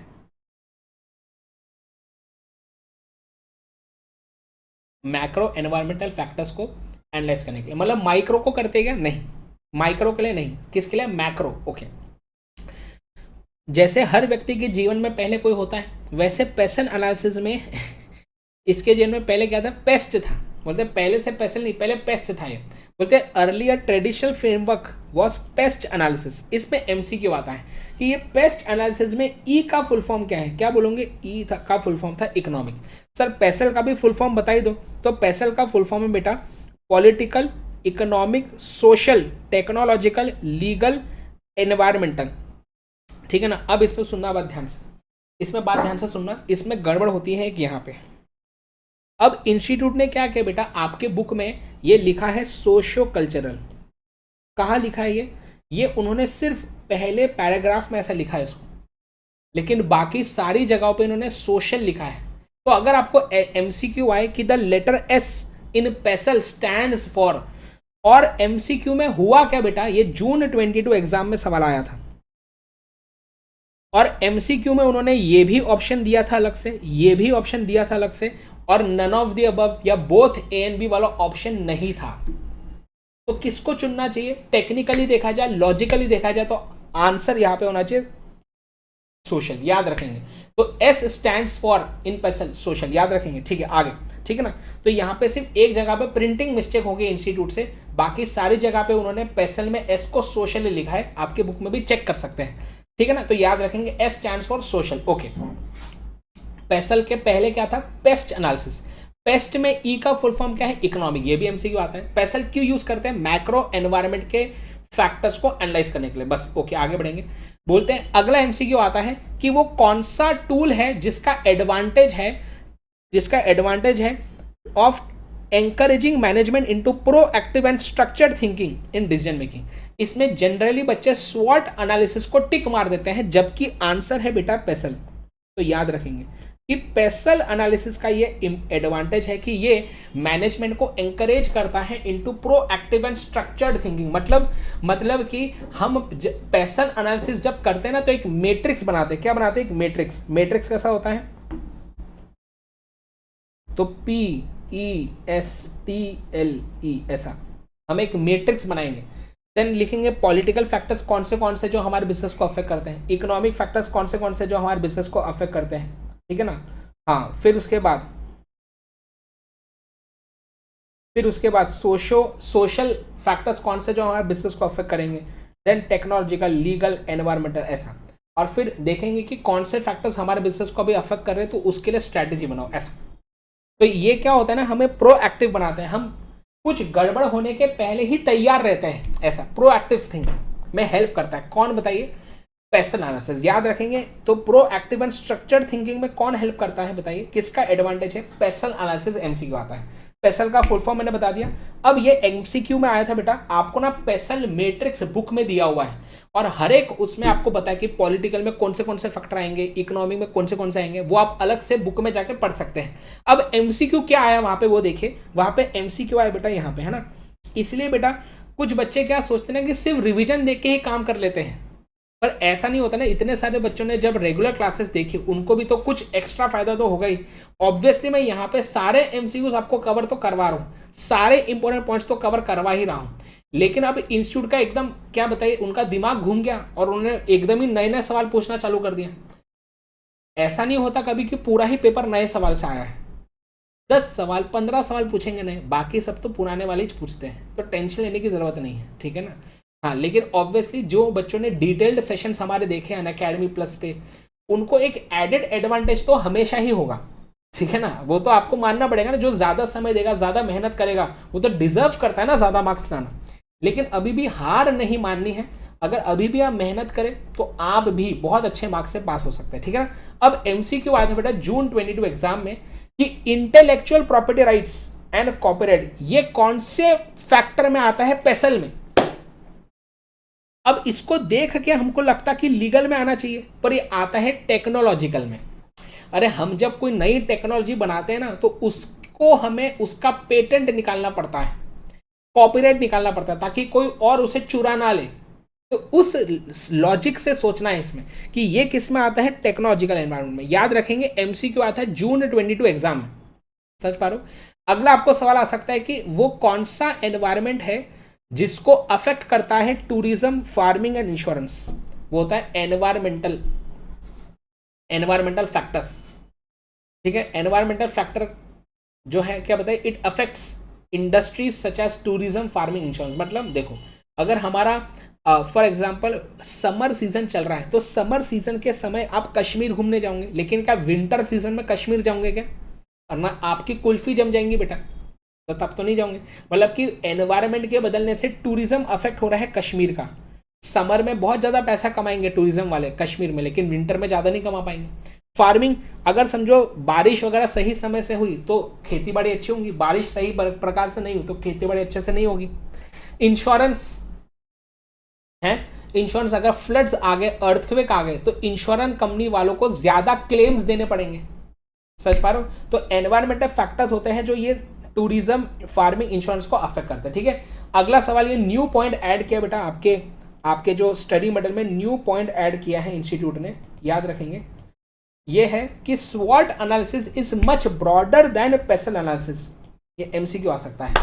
याद करो बेटा, स्वॉट में हम क्या करते हैं, हम स्वॉट में क्या करते हैं, यहाँ पे एक्सटर्नल और इंटरनल दोनों एनवायरमेंट को एनालाइज कर रहे हैं। जब स्ट्रेंथ एंड वीकनेस की बात कर रहा हूं मतलब इंटरनल, अपॉर्चुनिटी थ्रेट की बात कर रहा हूं एक्सटर्नल। मतलब स्वॉट में एक्सटर्नल और इंटरनल दोनों एनवायरमेंट का एनालिसिस हो रहा है।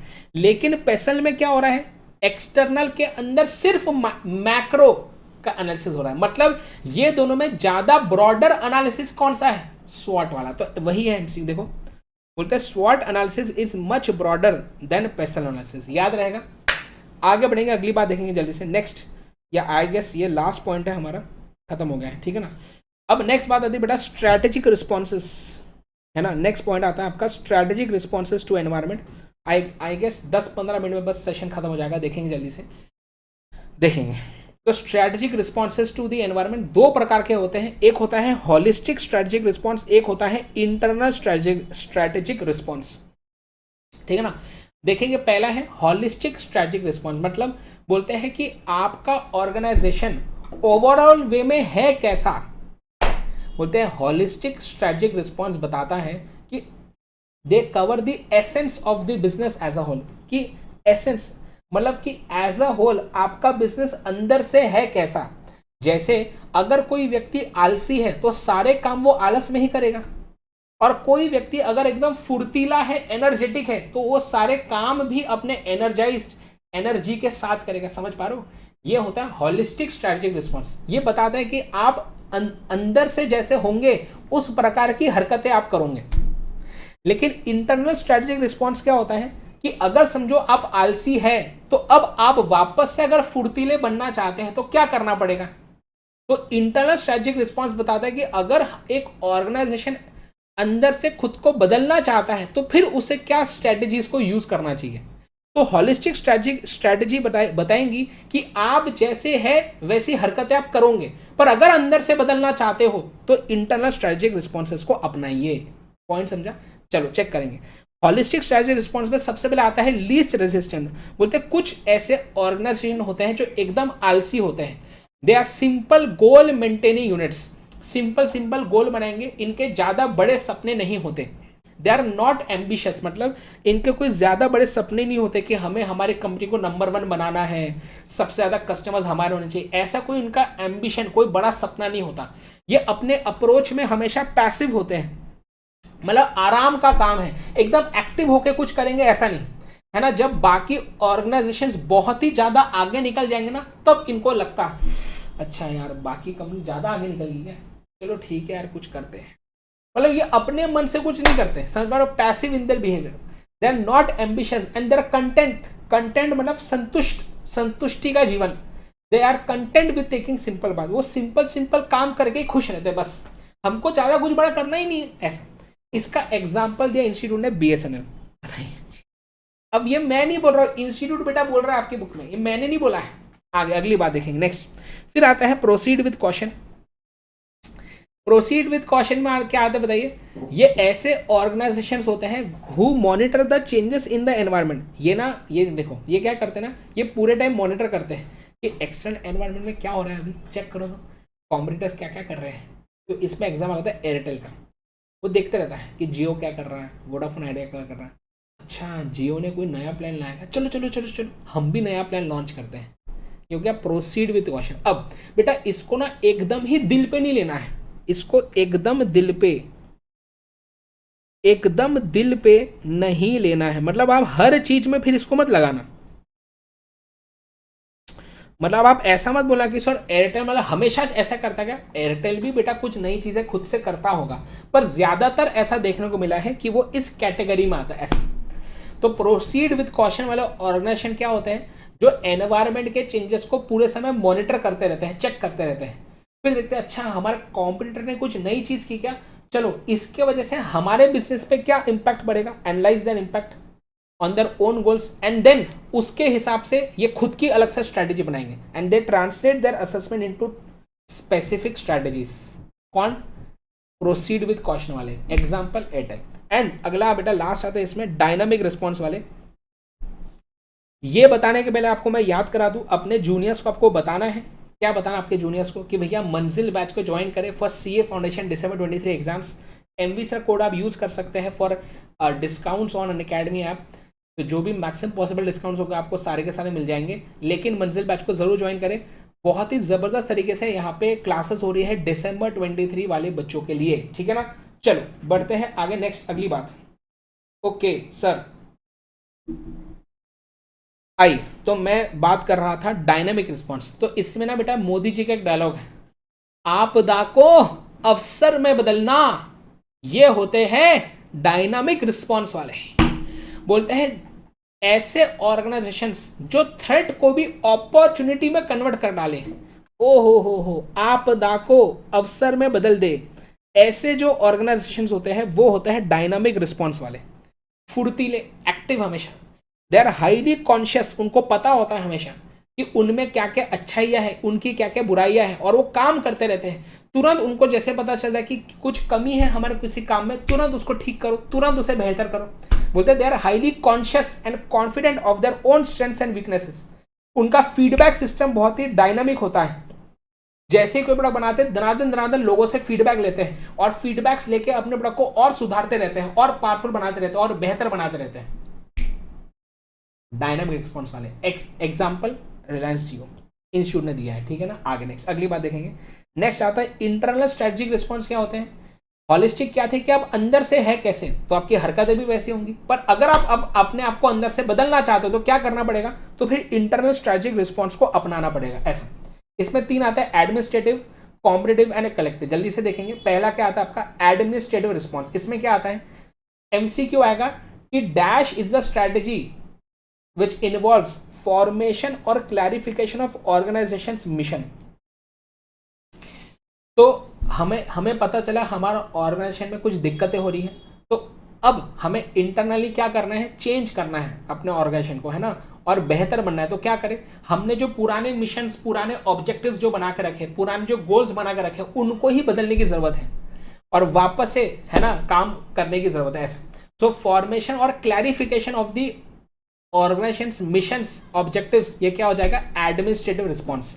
इसमें MCQ आता है कि डैश आर दी, सुनना है, मॉक टेस्ट पेपर में आया, बहुत ही जबरदस्त सवाल था ये मैं भी दंग रह गया था, बहुत ही जबरदस्त सवाल था। कौन से ऐसे स्ट्रेटेजिक रिस्पॉन्स होते हैं which can be either proactive और रिएक्टिव। बहुत ही खतरनाक सवाल, बहुत ही खतरनाक सवाल, ठीक है ना। हाँ, बोलते हैं एडमिनिस्ट्रेटिव रिस्पॉन्स या तो प्रोएक्टिव हो सकते हैं, मतलब कि एनवायरनमेंट में कुछ हुआ नहीं था, हमको खुद को लगा कि हमको खुद से कुछ चेंजेस करने की जरूरत है तो हमने कर दिए, प्रोएक्टिव।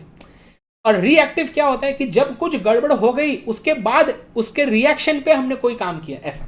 अभी कुछ बच्चे होते हैं जो प्रोएक्टिव होते हैं, पहले ही उन्होंने मेरी डिटेल क्लासेस देखे हैं, पहले से ही वो रिवीजन देख रहे हैं, वो होते प्रोएक्टिव बच्चे। उनको मालूम है कि सीए की एग्जाम में रिवीजन देखना जरूरी है, एमसीक्यू सर सॉल्व करवा रहे हैं, सब देखेंगे, है ना। ये होते प्रोएक्टिव बच्चे। कुछ बच्चे होते हैं रिएक्टिव, जब वो एक दो टेस्ट देते ना और उसमें दन्ना से मार्क्स कम आते तब उनको याद आता, अरे यार एमवी सर ने बोला था यार, तब एमवी सर ने बोला था रिवीजन देखना है, मैंने तो देखा ही नहीं, चलो अब रिवीजन देखता हूँ। ये होते हैं रिएक्टिव बच्चे, समझ पा रहे हो बात। हाँ, कुछ गड़बड़ होने के बाद अब स्टेप्स लेंगे ऐसा। तो एडमिनिस्ट्रेटिव रिस्पॉन्स या तो आप पहले प्रोएक्टिव बन के ले सकते हो या रिएक्टिव बन के भी ले सकते हो, कोई दिक्कत नहीं ऐसा, ठीक है। आगे नेक्स्ट फिर बात आती है कॉम्पिटिटिव रिस्पॉन्स। बोलते हैं कि ऐसी कोई हरकत करना जिससे आपका एक कॉम्पिटिटिव एज बन जाए अपने कॉम्पिटिटर्स के प्रति। आपने ऐसा कोई खतरनाक कोई काम किया, ऐसा कोई जबरदस्त कोई प्रोडक्ट लॉन्च किया जो आपके कंपनी को आगे कर देगा कॉम्पिटिटर्स के अगेंस्ट। ऐसा बोलते हैं establishing a competitive advantage over rivals. Rivals मतलब हमारे दुश्मन, हमारे कॉम्पिटिटर्स। ऐसा या तो आप इंटरनली काम ही ऐसा कीजिए, ऐसा यूनिक वे में कि कोई और आपके काम करने के तरीकों को कॉपी ही ना कर पाए, तो अपने आप बाकियों से हमेशा आगे रहेंगे, समझे। इसका एग्जाम्पल आता है जैसे Apple products enjoy customer loyalty. क्यों लोग जो है एप्पल का जब भी कोई नया प्रोडक्ट लॉन्च होता है ना बेटा, सुबह 3-4 बजे से लाइन लगा के खड़े रहते हैं। ये मैं बिल्कुल मजाक नहीं कर रहा हूँ। एप्पल के जब न्यू प्रोडक्ट्स लॉन्च होते हैं ना बेटा, जब भी नया आईफोन वगैरह आता है तो लोग जो है रात को 3-4 बजे, रात बोलना चाहिए कि सुबह बोलना चाहिए, क्या बोलूँ मैं, 3-4 बजे से सुबह जो खड़े रहते हैं लाइन में, कि जब दुकान चालू होंगी 10-11 बजे तब जाके पहले जाके खरीदेंगे। ऐसा कस्टमर लॉयल्टी भाई साहब नेक्स्ट लेवल। तो ऐसा क्यों? क्योंकि एप्पल ने इतने सालों से अच्छे क्वालिटी के प्रोडक्ट्स बनाए हैं, इससे लोग अब लॉयल हो चुके हैं और लोगों को पता है कि ऐसी क्वालिटी कहीं और नहीं मिल पाएंगी। तो यही कॉम्पिटिटिव रिस्पॉन्स है किसका? एप्पल का, कि वो अब इंटरनली ही काम ऐसा करते हैं, ऐसे प्रोडक्ट्स बनाते हैं जो बाकी लोग आसानी से कॉपी नहीं कर पाते हैं। ऐसा, ठीक है। आगे बढ़ेंगे नेक्स्ट। या उन कॉपी करते भी है तो उनके क्वालिटी जैसा नहीं कर पाते, ऐसा, ठीक है। एंड नेक्स्ट आता है कलेक्टिव रिस्पॉन्स। बोलते हैं बहुत बार क्या होता है ना कि हमारे मार्केट में कंपटीशन इतना बढ़ चुका है कि हम अकेले ऑर्गेनाइजेशन कंपटीशन के से लड़ नहीं पा रहे हैं। हमारा अकेला ऑर्गेनाइजेशन कंपटीशन से लड़ नहीं पा रहा है। हमको डर लग रहा है कि अगर कुछ और साल बीते ना, हमें हमारे कंपनी को बंद करना पड़ सकता है। अब हमारी जैसी और कुछ छुटपुट कंपनीज थी, हमने बोला एक काम करो, अकेले क्यों काम करते हो, चलो हम सब मिल के काम करते हैं, मिल जाते हैं, जॉइंट वेंचर पार्टनरशिप, मिल जाते हैं, मिल के करते हैं काम। ये क्या हो जाएगा? Collective response. बोलते हैं व्हेन 2 और more businesses come together to benefit from each others advantage. जैसे हुआ बेटा वोडाफोन आइडिया में, वोडाफोन ने बोला, आइडिया ने बोला भैया हम अकेले बिजनेस नहीं कर पाएंगे ज्यादा समय तक, हमारी भी कंपनी बंद हो सकती है, ये एयरटेल जियो से हम कंपीट नहीं कर पा रहे हैं। ओके, दोनों ने हाथ मिला लिए, चलो साथ में काम करते हैं, और वी बना दिया। वोडाफोन आइडिया का वी बन चुका है। कलेक्टिव रिस्पॉन्स, समझ पा रहे हो बात? हाँ, ठीक है ना। तो इसमें और क्या आता है? Pharmaceutical firms. बोलते हैं दवाइयों की ऐसी कंपनीज होती हैं जो क्या करती हैं, जो रिसर्च कंसोर्शियाज बनाती है। लिख दो वहां पे, आपके बुक में लिखा है एक शब्द ये, रिसर्च कंसोर्शियाज। बोलते हैं देखो, एक दवाई की कंपनी दूसरे दवाई की कंपनी को बोलेंगे देखो भाई क्या है, अभी समझो कोई नई बीमारी आई है, अब वो नई बीमारी के दवाई बनाना है, अब मैं मेरा अलग से रिसर्च करूंगा, दूसरी कंपनी अलग से रिसर्च करेंगी, है ना, दोनों का पैसा बहुत खर्चा होगा अलग अलग। एक काम करते हैं, रिसर्च करने के लिए हम दोनों साथ में मिलकर रिसर्च करते हैं ना, साथ में पैसा लगाएंगे रिसर्च में। तो जो दोनों का अलग अलग पैसा लगना था, आप साथ में करके करेंगे तो जल्दी अच्छा प्रोडक्ट बन पाएगा, अच्छी दवाई बना पाएंगे। फिर बेचो ना अपना अलग अलग, पर रिसर्च साथ में करते हैं, ऐसा। ये क्या होता है? Collective response. When 2 or more businesses come together to benefit from each other's advantage, collective response, ठीक है। यस, सो यहाँ पे बीसी के चैप्टर 2 खत्म, टाटा बाय बाय हो चुका है। यस, इतना ही था बीसी के चैप्टर 2। आई होप कि आपको मजा आया होगा हमसे पढ़ के बिजनेस एनवायरनमेंट वाला चैप्टर। एंड ज़रूर लाइक करें, शेयर करें, सब्सक्राइब करें चैनल को, एंड मुझे बताना कमेंट सेक्शन में कि कैसा लगा। ज़रूर कमेंट करके जाना है, वरना दनादन फटके पड़ेंगे, ठीक है ना। एंड सुपर चैट रिवीजन, मेरा एमसीयू कंपाइलर सीरीज, ये देखिए, बहुत ज़्यादा हेल्पफुल रहेगा आपके एग्जाम्स के लिए। अपने सारे के सारे दोस्तों को बता देना हमारे मंजिल बैच के बारे में। इसकी भी लिंक मैंने डिस्क्रिप्शन बॉक्स में दी है। ये सीए फाउंडेशन दिसंबर 23 वाले बच्चों के लिए है। उनको ज़रूर बताइए इस बैच के बारे में, उनको बोले कि इसे एनरोल करें।